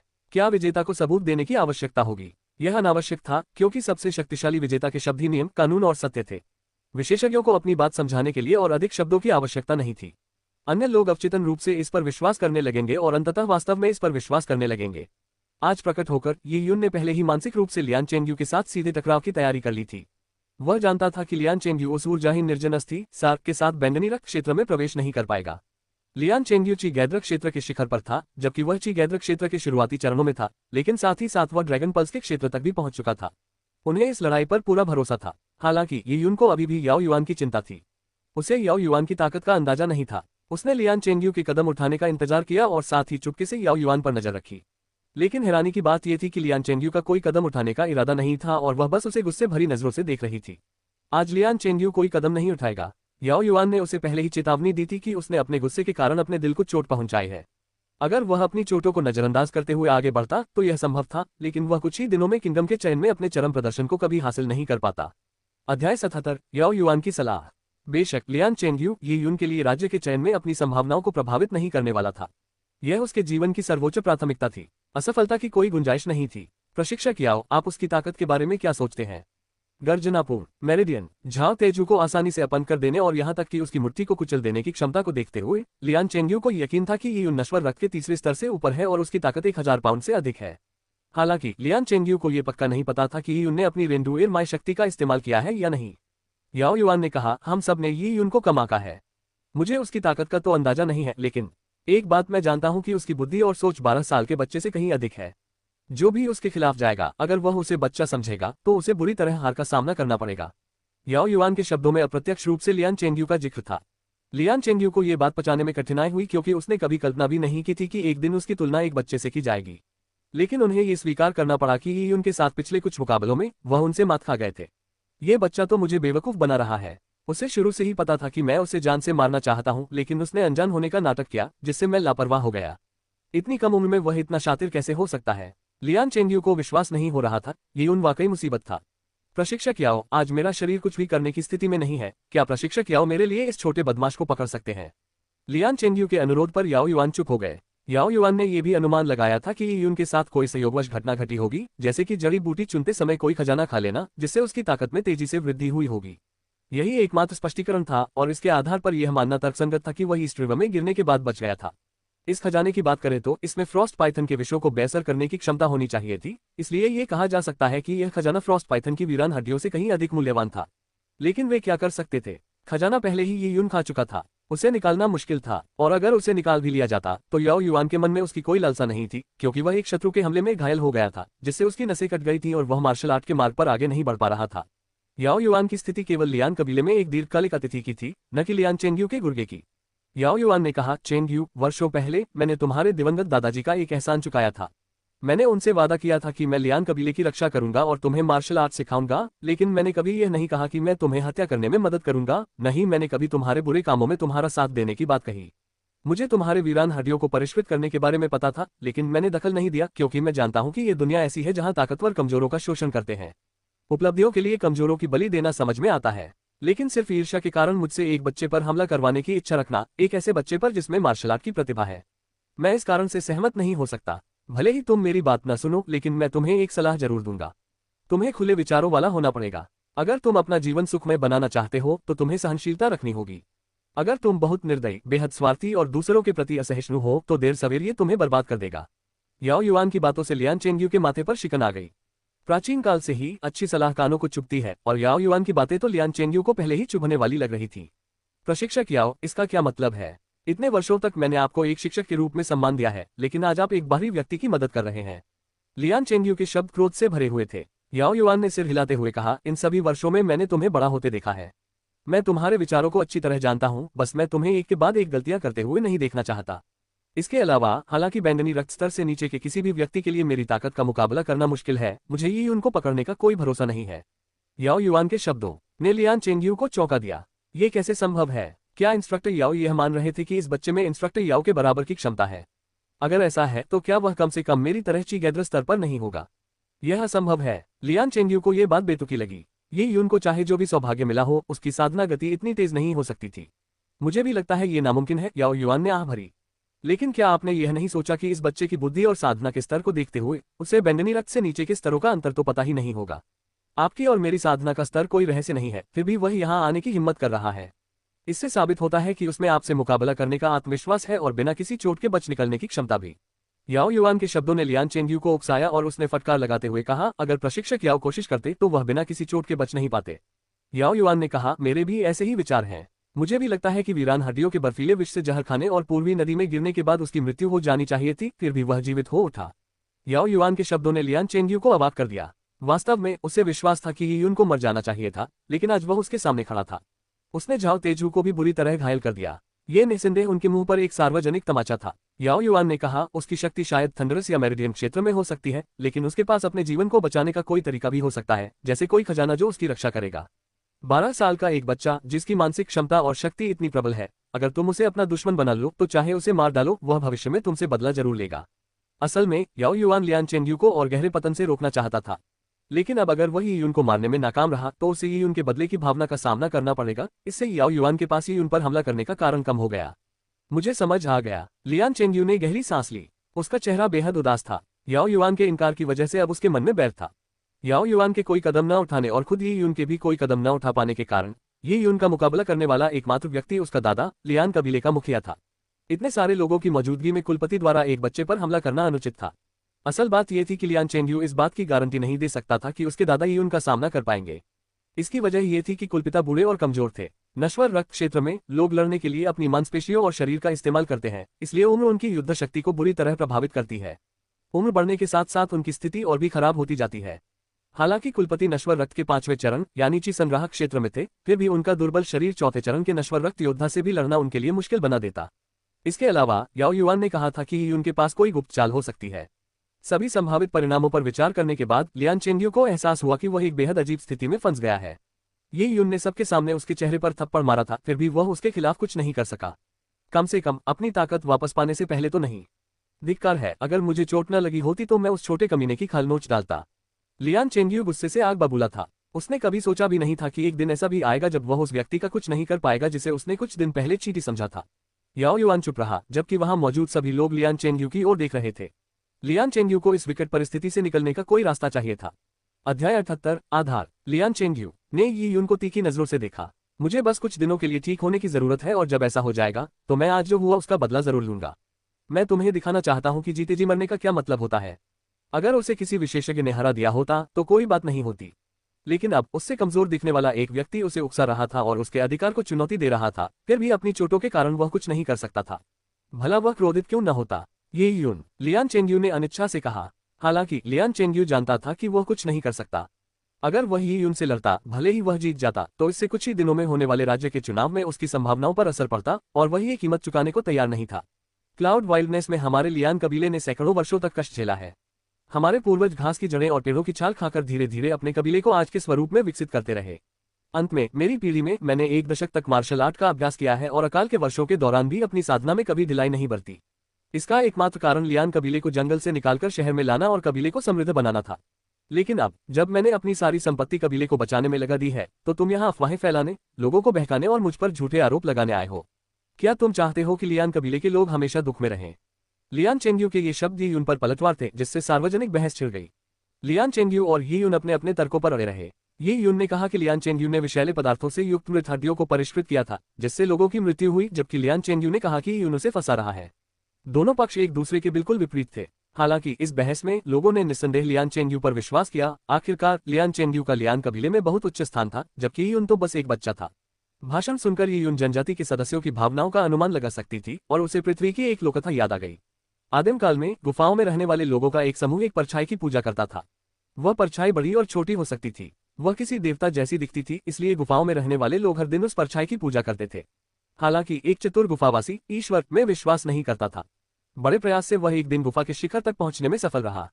तब उसे एहसास हुआ कि जिस ईश्वर की लोग पूजा करते थे वह तो सूर्य की रोशनी से बनती हुई एक चट्टान की मात्र छाया थी। उस चतुर गुफावासी ने अपने कबीले को सच बताया। वह नहीं चाहता था कि वे परछाई की पूजा करें, क्योंकि वह केवल एक चट्टान की परछाई थी, कोई देवता नहीं। अंत में किसी ने भी उस चतुर गुफावासी की बात पर विश्वास नहीं किया, बल्कि वे डर गए। देवता के विरुद्ध निंदा करने के कारण उस चतुर गुफावासी को अंततः आग में जला दिया गया। उसके बाद गुफावासी चट्टान की छाया की पूजा करते रहे। ये यून को लगा कि उसकी वर्तमान स्थिति बिल्कुल उस पौराणिक कथा जैसी है। वह चतुर गुफावासी था, जबकि लियान चेंगयू उसकी परछाई था। वर्तमान लियान चेंगयू, जो जनजाति को बचाने की कोशिश कर रहा था, उसने पीछे हटने के सभी रास्ते काट दिए थे और बैंगनी रक्त क्षेत्र में सफलतापूर्वक प्रवेश करने में कामयाब रहा था। वह लियान कबीले में एक देवता था। लियान कबीले के उच्च अधिकारियों से लेकर योद्धा प्रशिक्षण शिविर के सदस्यों और आम लोगों तक सभी ने लियान चेंगयू पर अपनी आशाएं टिका रखी थी, इस उम्मीद में कि वह कबीले में बदलाव लाएगा और उन्हें गरीबी और भूख से बाहर निकालेगा। कठिनाइयों में जीवन बिताने वाले लोग अक्सर धार्मिक होते थे। उन्हें भावनात्मक सहारे की आवश्यकता होती थी, जो उन्हें वास्तविकता से दूर ले जाकर एक उज्जवल भविष्य की आशा जगा सके। तभी उनमें जीने का साहस आता था। लियान चेंगयू ने निस्संदेह वह स्थान हासिल कर लिया था। वह कबीले का नेता था और कबीले के कई युवाओं का आदर्श था। वह सभी लड़कियों के दिलों में बसा सपनों का प्रेमी था। यदि लियान चेंगयू राज्य के चयन में उत्तीर्ण हो जाता है तो वह लियान कबीले का उद्धार करता होगा। ये यून की बात करें तो वह महज 12 साल का बच्चा था। उसके पास ज्यादा प्रतिष्ठा या अधिकार नहीं था, इसलिए उसके लिए लियान चेंगयू को सत्ता से हटाना मुश्किल था। इसके अलावा ये यून के पास कोई सबूत नहीं था। अगर होता भी तो शायद ही कोई उस पर विश्वास करता, क्योंकि अगर लियान चेंगयू सत्ता से हट जाता तो ये गरीब लोगों की आध्यात्मिक आशा को चकनाचूर करने के बराबर होता, उन्हें ये बताना कि वे हमेशा के लिए अंधकार में रहेंगे। भला भला ऐसा भला कौन होने देगा। अगर ये यून ने झाओ तेजू को घायल न किया होता और अपनी ताकत का इस्तेमाल करते हुए डटे रहने की कोशिश न की होती, तो उसे भी उस चतुर गुफावासी की तरह क्रोधित भीड़ द्वारा दांव पर जला दिया गया होता। जनता को अपने पक्ष में देखकर लियान चेंगयू प्रसन्न हुआ। उसे केवल इस बात से निराशा हुई कि जनता का समर्थन मिलने के बावजूद भी वह यून के खिलाफ कुछ नहीं कर सका। ये यून, मैं तुम्हें एक प्रतिभाशाली व्यक्ति मानता हूं और मार्शल आर्ट में तुम्हारी प्रतिभा सराहनीय है। शायद किसी संयोगवश ही तुम इस मुकाम तक पहुंच पाए हो। लियान चेंगयू ने संयोगवश शब्द पर जोर दिया, क्योंकि वह ये यून से बेहद ईर्ष्या करता था। ये यून को संयोगवश घटना का अनुभव करने का अधिकार किसने दिया, जबकि उसे नहीं। हालांकि लियान चेंगयू को ईर्ष्या हो रही थी, लेकिन उसे ऐसा दिखाना पड़ा मानो संयोगवश मिली शक्ति का प्रदर्शन करना अपनी असली ताकत न दिखाना हो। इसका मतलब ये था कि इस मुकाम तक पहुंचने के लिए शॉर्टकट अपनाना पड़ता, लेकिन मैंने इसे हासिल करने के लिए अपनी मेहनत और लगन का इस्तेमाल किया था। लियान चेंगयू का मतलब उसके साथियों को तुरंत समझ आ गया। उन्होंने कहा, इसमें कोई हैरानी की बात नहीं है। ये लड़का झाओ तेजू को हरा सका क्योंकि इसने शॉर्टकट अपनाया था। हो सकता है उसने कोई खजाना खा लिया हो, लेकिन मैंने सुना है कि इन खजानों से भले ही आपकी ताकत तेजी से बढ़ जाए, लेकिन आपकी बुनियाद कमजोर हो जाएगी और आखिरकार आपको एक रुकावट का सामना करना पड़ेगा। ये ठीक वैसा ही है जैसे किसी पौधे को बढ़ने में मदद करने की गलत उम्मीद में उखाड़ देना। उनके साथियों ने समझदारी भरी नजर से देखा। जाहिर है उनका मालिक सबसे ताकतवर था और ये उनकी ताकत तो बस क्षणिक थी। वैसे भी ये यून इतना ताकतवर नहीं था, उसने तो बस झाओ तेजू को हराया था और उसका कोई महत्व नहीं था। भीड़ इन गुंडों की बातों से सहमत हो गई, क्योंकि उन्हें उनका तर्क तर्कसंगत लगा। यही एकमात्र तरीका था जिससे वे समझ सकते थे कि ये उनकी ताकत में इतनी तेजी से वृद्धि कैसे हुई थी। लियान चेंगयू ने आगे कहा, इस मुकाम तक पहुंचना वाकई आसान नहीं था। मैं तुम्हें क्षमा करता हूं, इसलिए तुम मेरे साथ मिलकर लियान कबीले को समृद्ध बनाने के लिए कड़ी मेहनत करो। लियान चेंगयू ने इसे गरिमा के साथ कहा। लियान चेंगयू के गुर्गे और भीड़ में मौजूद उनके प्रशंसक जयकारे लगाने लगे। युवा स्वामी लियान सही और गलत के सिद्धांतों को समझते हैं और जनजाति वास्तव में भाग्यशाली है कि उनके पास वह है। कुछ लोगों ने खुशी से ताली बजाए और चिल्लाए। युवा स्वामी लियान इतने उदार हैं कि यून ने उन्हें बदनाम किया, फिर भी लियान ने उन्हें दोषी नहीं ठहराया, बल्कि उन्हें एक महत्वपूर्ण पद पर बिठाना चाहा। अगर ये यून को थोड़ी भी समझ होती तो उन्हें लियान की सहायता करनी चाहिए थी। जमीनी स्तर पर चल रही बातचीत को आसानी से प्रभावित किया जा सकता था, और तो और गुंडों की बातें पूरी तरह से तर्कसंगत थीं। आखिरकार लियान चेंगयू पर्पल ब्लड क्षेत्र में प्रवेश कर चुका था, इसलिए राज्य की चयन प्रक्रिया में उत्तीर्ण होना निश्चित था। ये यून की बात करें तो हालांकि उसकी प्रतिभा अच्छी प्रतीत होती थी, उसने लंबे समय तक मार्शल आर्ट का अभ्यास नहीं किया था और उसे यह शक्ति संयोगवश मिली थी। वह लगभग नश्वर रक्त की तीसरी अवस्था में था, इसलिए राज्य के चयन में भाग लेने पर भी उसके उत्तीर्ण होने की संभावना कम थी। भविष्य में जब ये यून बड़ा हो जाएगा, अगर वह लियान चेंगयू की मदद करने को तैयार होगा, तो वह लियान चेंगयू के लिए बहुत बड़ी मदद साबित होगा, जिससे लियान कबीले को आगे बढ़ने का मौका मिलेगा। ये अधिकांश लोगों के विचार थे, हालांकि लियान चेंग्यू और यी यून के मन में ऐसे कोई विचार नहीं थे। अध्याय 79, चयन के राजदूत का आगमन। यी यून ने कबीले के सदस्यों और लियान चेंग्यू के गुर्गों की टिप्पणियों को अनसुना कर दिया। उसे आश्चर्य हुआ कि लियान चेंग्यू ने अपने खिलाफ लगाए गए दुर्भावनापूर्ण आरोपों का बदला लेने के लिए उसके विरुद्ध कोई कार्रवाई क्यों नहीं की। इसका कारण क्या हो सकता है? यी यून ने देखा कि लियान चेंग्यू का चेहरा पीला पड़ गया था। क्या उसे कुंडलिनी संकट का अनुभव हुआ था जिससे उसे पीड़ा हुई थी? लेकिन अगर लियान चेंग्यू कोई कदम नहीं भी उठाता तो भी याओ युआन तो था ही। यी यून को यह नहीं पता था कि लियान चेंग्यू ने कोई कदम क्यों नहीं उठाया और उसने लोगों के संदेह को नजरअंदाज कर दिया। दरअसल यी यून के लिए यह अच्छा ही था कि लियान चेंग्यू ने आज कोई कदम नहीं उठाया। उसकी ताकत थोड़े ही समय में बहुत बढ़ गई थी, इसलिए समय आने पर वह लियान चेंग्यू से आगे निकल जाएगा। जब युद्ध का समय आएगा तो लियान चेंग्यू से डरने की कोई वजह नहीं थी। यी यून निसंदेह जीत जाएगा। यहाँ तक कि अगर याओ युआन बीच में आ भी जाए तो भी यी यून को डरने की कोई जरूरत नहीं थी। यी यून का आज का कार्यक्रम केवल राज्य के चयन में अर्हता प्राप्त करने के लिए था। इस लक्ष्य को हासिल करने के लिए इतना ही काफी था। युवा स्वामी लियान, आपने मुझे लियान कबीले को समृद्ध बनाने के लिए अपने साथ शामिल होने को कहा था। अगर ऐसा है तो क्या आप मुझे राज्य के चुनाव में भाग लेने की योजना बना रहे हैं? यी यून ने हल्की मुस्कान के साथ पूछा। लियान चेंग्यू ने भौहें चढ़ाईं। वह जानता था कि उसके पास उसे सार्वजनिक रूप से अस्वीकार करने का कोई कारण नहीं था और न ही यह उचित था। जिनलॉन वेई अगले दिन यहाँ आने वाले थे और यी यून कबीले के सामने अपनी शक्ति साबित कर चुका था। जिनलॉन वेई का राज्य चयन का उद्देश्य शक्तिशाली लोगों का चयन करना था। जो भी शक्तिशाली या प्रतिभाशाली होता उसे भर्ती किया जाता। वे यी यून की भागीदारी को निश्चित रूप से स्वीकार कर लेते क्योंकि उसे केवल जिनलॉन वेई के राजदूतों के सामने अपनी शक्ति का प्रदर्शन करना था। लियान चेंग्यू के पास ये तय करने का कोई अधिकार नहीं था कि राज्य चयन में कौन भाग लेगा, क्योंकि इसका आयोजन लियान कबीले द्वारा नहीं किया गया था। बिल्कुल, लेकिन यी यून, तुम्हारी साधना का समय अभी कम ही रहा है। मैं तुम्हें राज्य के चयन में केवल इसलिए शामिल होने दे रहा हूं ताकि तुम्हारा ज्ञान बढ़े। यह अनुभव तुम्हारे भविष्य के विकास में सहायक होगा। शायद आपको पता न हो कि राज्य का चयन कितना कठिन है। 1000 मील में फैले इस क्षेत्र में सभी जनजातियों में से केवल 20 का ही चयन किया जाएगा। इन 20 में से लगभग 3/4 ताओ कबीले से होंगे, जो इस क्षेत्र का सबसे बड़ा कबीला है। ताओ कबीले के पास लोग और संसाधन दोनों थे। लियान चेंग्यू के फ्रॉस्ट पाइथन की वीरान हड्डियां ताओ कबीले से ही प्राप्त की गई थी। संसाधनों के अलावा ताओ कबीले की विद्वत्ता भी असाधारण थी। ताओ कबीले की युवा पीढ़ी के कुलीन लोग मध्य, अंतिम या शिखर स्तर के पर्पल ब्लड योद्धाओं के मार्गदर्शन में प्रशिक्षण प्राप्त कर रहे थे। उनके पास साधना तकनीकों की एक समृद्ध विरासत भी थी। भला एक छोटा कबीला ताओ कबीले से कैसे प्रतिस्पर्धा कर सकता था? इसलिए केवल 20 लोगों के कोटे के साथ छोटी जनजातियों के लिए केवल 3 या 4 स्थान ही बचे थे। दर्जनों छोटी जनजातियों में से 3 या 4 का चयन करना एक दयनीय अनुपात था। लियान चेंग्यू ने आगे कहा, ताओ जनजाति एक विशालकाय वंश है। उनकी आबादी हमारी लियान जनजाति से सैकड़ों गुना अधिक है। ताओ जनजाति के कुछ युवा कुलीन तो बैंगनी रक्त स्तर तक पहुंच चुके हैं। विशेष रूप से ताओ जनजाति के 3 युवा स्वामी, वे तो और भी अधिक प्रसिद्ध हैं। एक छोटी जनजाति में जन्मे व्यक्ति के लिए उनसे प्रतिस्पर्धा करना असंभव है। जहां तक राज्य के चयन की बात है, यदि आप नश्वर रक्त ऊर्जा संग्राहक स्तर के 5वें चरण में नहीं हैं, तो आप इसके बारे में भूल जाइए। यहां तक कि लियान चेंग्यू, जो बैंगनी रक्त क्षेत्र में प्रवेश करने में असफल रहा था, उसे भी काफी दबाव का सामना करना पड़ रहा था। मॉर्टल ब्लड के लिए पर्पल ब्लड से मुकाबला करना नामुमकिन था। वे सिर्फ मॉर्टल ब्लड दायरे में मौजूद लोगों से ही प्रतिस्पर्धा कर सकते थे, और मॉर्टल ब्लड के 5वें चरण तक पहुंचना भी एक साधारण प्रवेश टिकट था। जब मैं चयन प्रक्रिया में उत्तीर्ण हो जाऊंगा तो मैं आपकी सहायता करूंगा। यदि आप बहुत कुछ हासिल कर लेते हैं तो ये कबीले के लिए अच्छा होगा। लियान चेंग्यू ने यह बात अत्यंत अनिच्छा से कही। वह स्वाभाविक रूप से नहीं चाहता था कि यून राज्य की चयन प्रक्रिया में भाग ले, क्योंकि इसका मतलब यह था कि चयन के दौरान उसके पास यून पर हमला करने का कोई रास्ता नहीं होगा। इसके अलावा यून का विकास बहुत तेजी से हो रहा था। भले ही यून को अपनी शक्ति किसी भाग्यशाली वस्तु से मिली हो, उसका विकास इतना तेज था कि इससे लियान चेंग्यू भी चिंतित हो गया था। लियान चेंग्यू को अपने नियंत्रण से बाहर की चीजें पसंद नहीं थी। लियान चेंग्यू यून को जल्द से जल्द हटाना चाहता था, खासकर तब जब यून अप्रस्तुत अवस्था में था। लियान चेंग्यू को अभी भी उस वस्तु की चिंता थी जो यून के जीवन की रक्षा कर रही थी। ये यून को मारने का मतलब था कि खजाना उसी का हो जाएगा। तो फिर मैं युवा स्वामी लियान को उनके मार्गदर्शन के लिए धन्यवाद दूंगा। ये यून ने व्यंग्य के गहरे संकेत के साथ मार्गदर्शन शब्द पर जोर दिया। लेकिन युवा स्वामी लियान, आप ठीक नहीं लग रहे हैं। क्या आपकी तबीयत ठीक नहीं है? ये कहते हुए ये यून कुछ कदम आगे बढ़ा।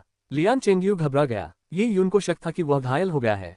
प्रशिक्षक याओ, लियान चेंग्यू गुस्से से चिल्लाया। याओ युआन ने आह भरी और चुपचाप ये यून के कानों में कुछ शब्द कहे। छोटे भाई, आज मैं तुम्हारे खिलाफ नहीं जाऊंगी, क्योंकि मैं तुम्हें एक युवा योद्धा के रूप में सम्मान देती हूँ। क्या तुम्हें इतना रियल होने की जरूरत है? याओ युआन की बातों ने ये यून को रोक दिया। उसे चुपचाप अपनी बात कहने का तरीका नहीं आता था, इसलिए वह केवल याओ युआन को देखता रहा और अपनी मुठ्ठियां जोड़ ली। यही कारण था कि याओ युआन ने कोई कदम नहीं उठाया। हालांकि याओ युआन लियान कबीले के शासक वर्ग में से एक थे, लेकिन उनमें वीरता की प्रबल भावना थी और उन्होंने लियान चेंग्यू के घृणित कृत्यों में कोई भूमिका नहीं निभाई। प्रशिक्षक याओ सही कह रहे हैं, मैं छोटा सा उन्हें धन्यवाद देता हूँ।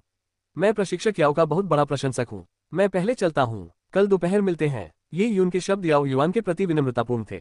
वास्तव में याओ युआन ही ये यून के पहले गुरु थे। उन्होंने ही युन को सबसे बुनियादी साधना तकनीक ड्रैगन रिप टाइगर बोनफिस्ट सिखाई थी, हालांकि युन ने इसे गुप्त रूप से सीखा था। ये शब्द कहने के बाद युन भीड़ के बीच से रास्ता बनाते हुए लियान कबीले के जड़ी बूटी पर्वत की ओर चल पड़ा। वह जियांग शियाओरू की सुरक्षा को लेकर चिंतित था, इसलिए उसने ट्री हाउस का पता किसी को नहीं बताया। उसने जड़ी बूटी के पहाड़ की खाई से पूर्वी नदी में कूदने और धारा के साथ बहते हुए झरने तक जाने की योजना बनाई थी। इस तरह कोई भी यह अनुमान नहीं लगा पाएगा कि वह कहाँ रहता है। ... अगली सुबह युन ने ध्यान समाप्त करने के बाद अपनी आंखें खोली। आखिरकार वह दिन आ ही गया। आज जिन लॉन्ग वेई के राजदूत लियान कबीले में आकर उन्हें राज्य के चयन के लिए लाएंगे। यूने, बस अपना सर्वश्रेष्ठ करो, पर इस पर अड़ियल मत बनो। तुम अभी जवान हो और तुम्हारे सामने बहुत समय है। हमारे दिन बेहतर होते जाएंगे, इसलिए द्वेषवश कोई काम मत करो और आवेग में आकर कोई कदम मत उठाओ। उद्धरण चिन्ह। मुझे समझ आ गया बहन शियाओरू। ये जानते हुए कि आज युन के जाने का दिन है, जियांग शियाओरू युन को समझा रही थी। ये दिल को छू लेने वाले शब्द सुनकर उसने कहा, बहन शियाओरू, इन कुछ दिनों में आपको अकेले रहना होगा। मैंने आपके लिए सारा खाना तैयार कर लिया है, इधर उधर मत घूमना। ये युन को अंदाजा था कि वह जियांग शियाओरू को राज्य के लिए ताओ कबीले में होने वाले इस चुनाव अभियान में साथ नहीं ले जा सकता। वह महज एक मामूली उम्मीदवार था और उसे जिनलॉन्ग वेई के किसी वाहन पर ही बैठना था। उसके लिए किसी को साथ ले जाना नामुमकिन था। सौभाग्यवश लियान कबीले का पिछला पहाड़ बहुत चौड़ा था। जियांग शियाओरू को छिपाना आसान था। साथ ही लियान चेंग्यू राज्य के चुनाव में भाग लेने के लिए लियान कबीले को छोड़कर जा रहा था, इसलिए ही उनको राहत मिली। जब तक जियांग शियाओरू छिपी रहती, पिछला पहाड़ पूरी तरह सुरक्षित था, क्योंकि वहां कोई जंगली जानवर नहीं थे। अंत में सुरक्षा के अंतिम उपाय के रूप में युन ने बुड़िसू द्वारा दिया गया सुरक्षा कवच जियांग शियाओरू को दे दिया। वह पीला फटा हुआ टॉयलेट पेपर जैसा दिखने वाला ताबीज युन ने इतने समय तक संभाल कर रखा था। उसकी एकमात्र आशा यही थी कि बुड़ासू उसके साथ कोई शरारत न कर रहा हो। किसी रक्षात्मक वस्तु का उपयोग करके शरारत करना, वह बूढ़ा मूर्ख अत्यंत दुष्ट होगा। युन वहां से चला गया। वह एक फुर्तीले हिरन की तरह था और बड़ी तेजी से लियान कबीले की ओर बढ़ गया। जब युन लियान कबीले में पहुंचे तो लियान कबीले के सभी शीर्ष अधिकारी जिनलॉन्ग वेई के राजदूतों का स्वागत करने के लिए बाहर आए हुए थे। जिनलॉन्ग वेई के राजदूत दोपहर ठीक 12 बजे पहुंचे। वह राख जैसे काले रंग की त्वचा वाला एक विशालकाय व्यक्ति था। जिनलॉन्ग वेई के मानक वाहन पर सवार होकर वह एक प्रभावशाली व्यक्तित्व के साथ लियान कबीले में पहुंचा। राज्य के चयन में कौन कौन भाग लेंगे? इस राजदूत के शब्द संक्षिप्त और प्रभावशाली थे, जिनमें एक साहसिक संदेश छिपा था। युन और लियान चेंग्यू समेत 10 लोग आगे आए। चढ़ जाओ। राजदूत ने हाथ हिलाकर सीधे मुद्दे पर बात शुरू की। इस तरह 10 उम्मीदवार राजदूत के वाहन पर सवार हो गए। हालांकि वाहन लंबा था, लेकिन उस पर 10 लोगों के होने से वह बेहद भीड़भाड़ वाला हो गया। जिनलॉन्ग वेई के राजदूत वाहन की विशाल पीठ पर बैठे थे, जबकि बाकी लोग अगल बगल लगभग कंधे से कंधा मिलाकर बैठे थे। बेशक योद्धा प्रशिक्षण शिविर के अन्य 8 सदस्यों ने लियान चेंग्यू को अधिक जगह दी थी। एक सेवक होने के नाते उन्हें अपने स्वामी की सुविधा सुनिश्चित करनी थी। यही एक सेवक का कर्तव्य होता है। सीमित जगह होने और लियान चेंग्यू के पास पर्याप्त जगह होने के कारण युन के पास स्वाभाविक रूप से ज्यादा जगह नहीं थी। वह 2 आदमियों के बीच फंसा हुआ था, लेकिन युन को इससे कोई परेशानी नहीं थी। अध्याय 80 प्रस्थान। भोर होते ही लियान कबीले के लोग अपने घरों से बाहर आ गए थे और लियान चेंग्यू और उनके साथियों को विदाई देने के लिए गांव के प्रवेश द्वार पर खड़े थे। लियान चेंग्यू का प्रस्थान उस बीज की फसल का प्रतीक था जिसे उन्होंने बड़ी मेहनत से सींचा था, इसलिए जनजाति को उनसे बहुत अधिक उम्मीदें थीं। युवा स्वामी की जीत निश्चित है। शानदार वापसी। युवा स्वामी की जीत निश्चित है। शानदार वापसी। योद्धा प्रशिक्षण शिविर के सदस्यों ने एक बार फिर अपने नारे लगाने शुरू कर दिए। मंत्रोच्चार सुनकर युन को शर्म महसूस हुई। योद्धा प्रशिक्षण शिविर के सदस्यों की मूर्खता देखकर वह अवाक रह गया। लोग भी कुछ शब्द चिल्लाने लगे। युवा स्वामी लियान, पूरा कबीला आप पर निर्भर है। कुछ बूढ़े लोग जमीन पर लेटकर प्रणाम कर रहे थे। साथ ही गांव की इकलौती चुड़ैल फिर से मिर्गी के दौरे की तरह नाच रही थी। मेरे लोगों, चिंता मत करो, मैं तुम्हें निराश नहीं करूंगा। लियान चेंग्यू अपनी जगह से उठे और सौहार्दपूर्ण ढंग से पहले बाईं ओर फिर दाईं ओर हाथ जोड़े। ये कहना गलत नहीं होगा कि लियान चेंग्यू बेहद आकर्षक थे। अपने लंबे सफेद वस्त्र में वे अत्यंत सुरुचिपूर्ण दिखते थे। उनका व्यवहार किसी बड़े कबीले के युवा सरदार जैसा था। उनके आत्मविश्वास और मित्रतापूर्ण स्वभाव के कारण वे युवतियों को बेहद लुभाते थे। कबीले की कई युवतियां लियान चेंग्यू को देखकर अचंभित रह गईं। शर्माते हुए उन्होंने कहा, युवा स्वामी लियान, हम आपके लौटने का इंतजार करेंगे। चिंता मत करो, जब मैं शहर में आकर अपनी जमीन बना लूंगा और अपने कुल की स्थापना कर लूंगा, तब तुम सब मेरे साथ आ सकते हो और मेरे लियान कुल के पहले सदस्य बन सकते हो। लियान चेंग्यू के आत्मविश्वास भरे शब्दों ने गांव वालों को उत्साह से भर दिया, मानो उन्होंने शराब की बोतल पी ली हो। और उन लड़कियों की तो आंखें ही लाल हो उठी थीं। वे लियान चेंग्यू की निजी नौकरानी बनने या यहाँ तक कि उनके साथ बिस्तर पर रहने का सपना देख रही थीं। युवा स्वामी लियान का अनुसरण कर पाना एक बड़ा आनंद था। कई युवतियां मोहित होकर ऐसे ही विचार कर रही थीं। युन उदासीनता से एक तरफ खड़ा देख रहा था, क्योंकि वह जानता था कि उसे कोई विदाई नहीं मिलेगी। अचानक उसने एक दबी हुई आवाज सुनी, भाई युन, तुम्हें मेहनत करनी होगी। शियाओ के तुम्हारे लौटने का इंतजार करेगी। उद्धरण चिन्ह। यह आवाज सुनकर युन दंग रह गया। उसने देखा कि पुराने कपड़े पहने एक छोटी बच्ची घबराई हुई नजरों से उसे देख रही है। उसकी नम आंखों में लाखों भाव छिपे थे। वह आंटी वान की झोल शियाओ के थी। लियान चेंग्यू को विदाई देने वाली सभी युवतियों में से अकेले युन का नाम पुकारना बहुत साहस का काम था। शियाओके। ये युन ने शियाओके को अपने पास बुलाया। उस छोटी बच्ची के चेहरे की चमक देखकर उसे वह बहुत प्यारी लगी। चिंता मत करो, मैं सुरक्षित लौट आऊंगा। ठीक है, झो शियाओके ने जोर से सिर हिलाया। बच्चे, अगर तुम चयन में पास नहीं होते तो कोई बात नहीं। निराश मत हो, तुम अभी छोटे हो, तुम तो सिर्फ 12 साल के हो। आंटी वांग भी बगल में चिल्ला रही थी। चिल्लाते हुए उन्होंने टोकरी से एक सब्जी का पकौड़ा निकाला और कहा, बच्चे, मैंने ये सब्जी का पकौड़ा बनाया है, चलते चलते खा लेना। कम अनाज से बने उस सब्जी के पकौड़े को देखकर ये युन भावुक हो गया। वह अपनी सीट से नीचे उतरा और पकौड़ा ले लिया। बदले में उसने आंटी वांग के हाथों में एक कपड़े का थैला थमाते हुए कहा, आंटी, इसे घर वापस आकर ही खोलना। इतना कहकर ये युन ने आंटी वांग की प्रतिक्रिया का इंतजार किए बिना ही उस विशालकाय जानवर की पीठ पर छलांग लगा दी। और इसी समय जिनलॉन्ग वेई के राजदूत ने उस जानवर को आगे बढ़ाना शुरू कर दिया।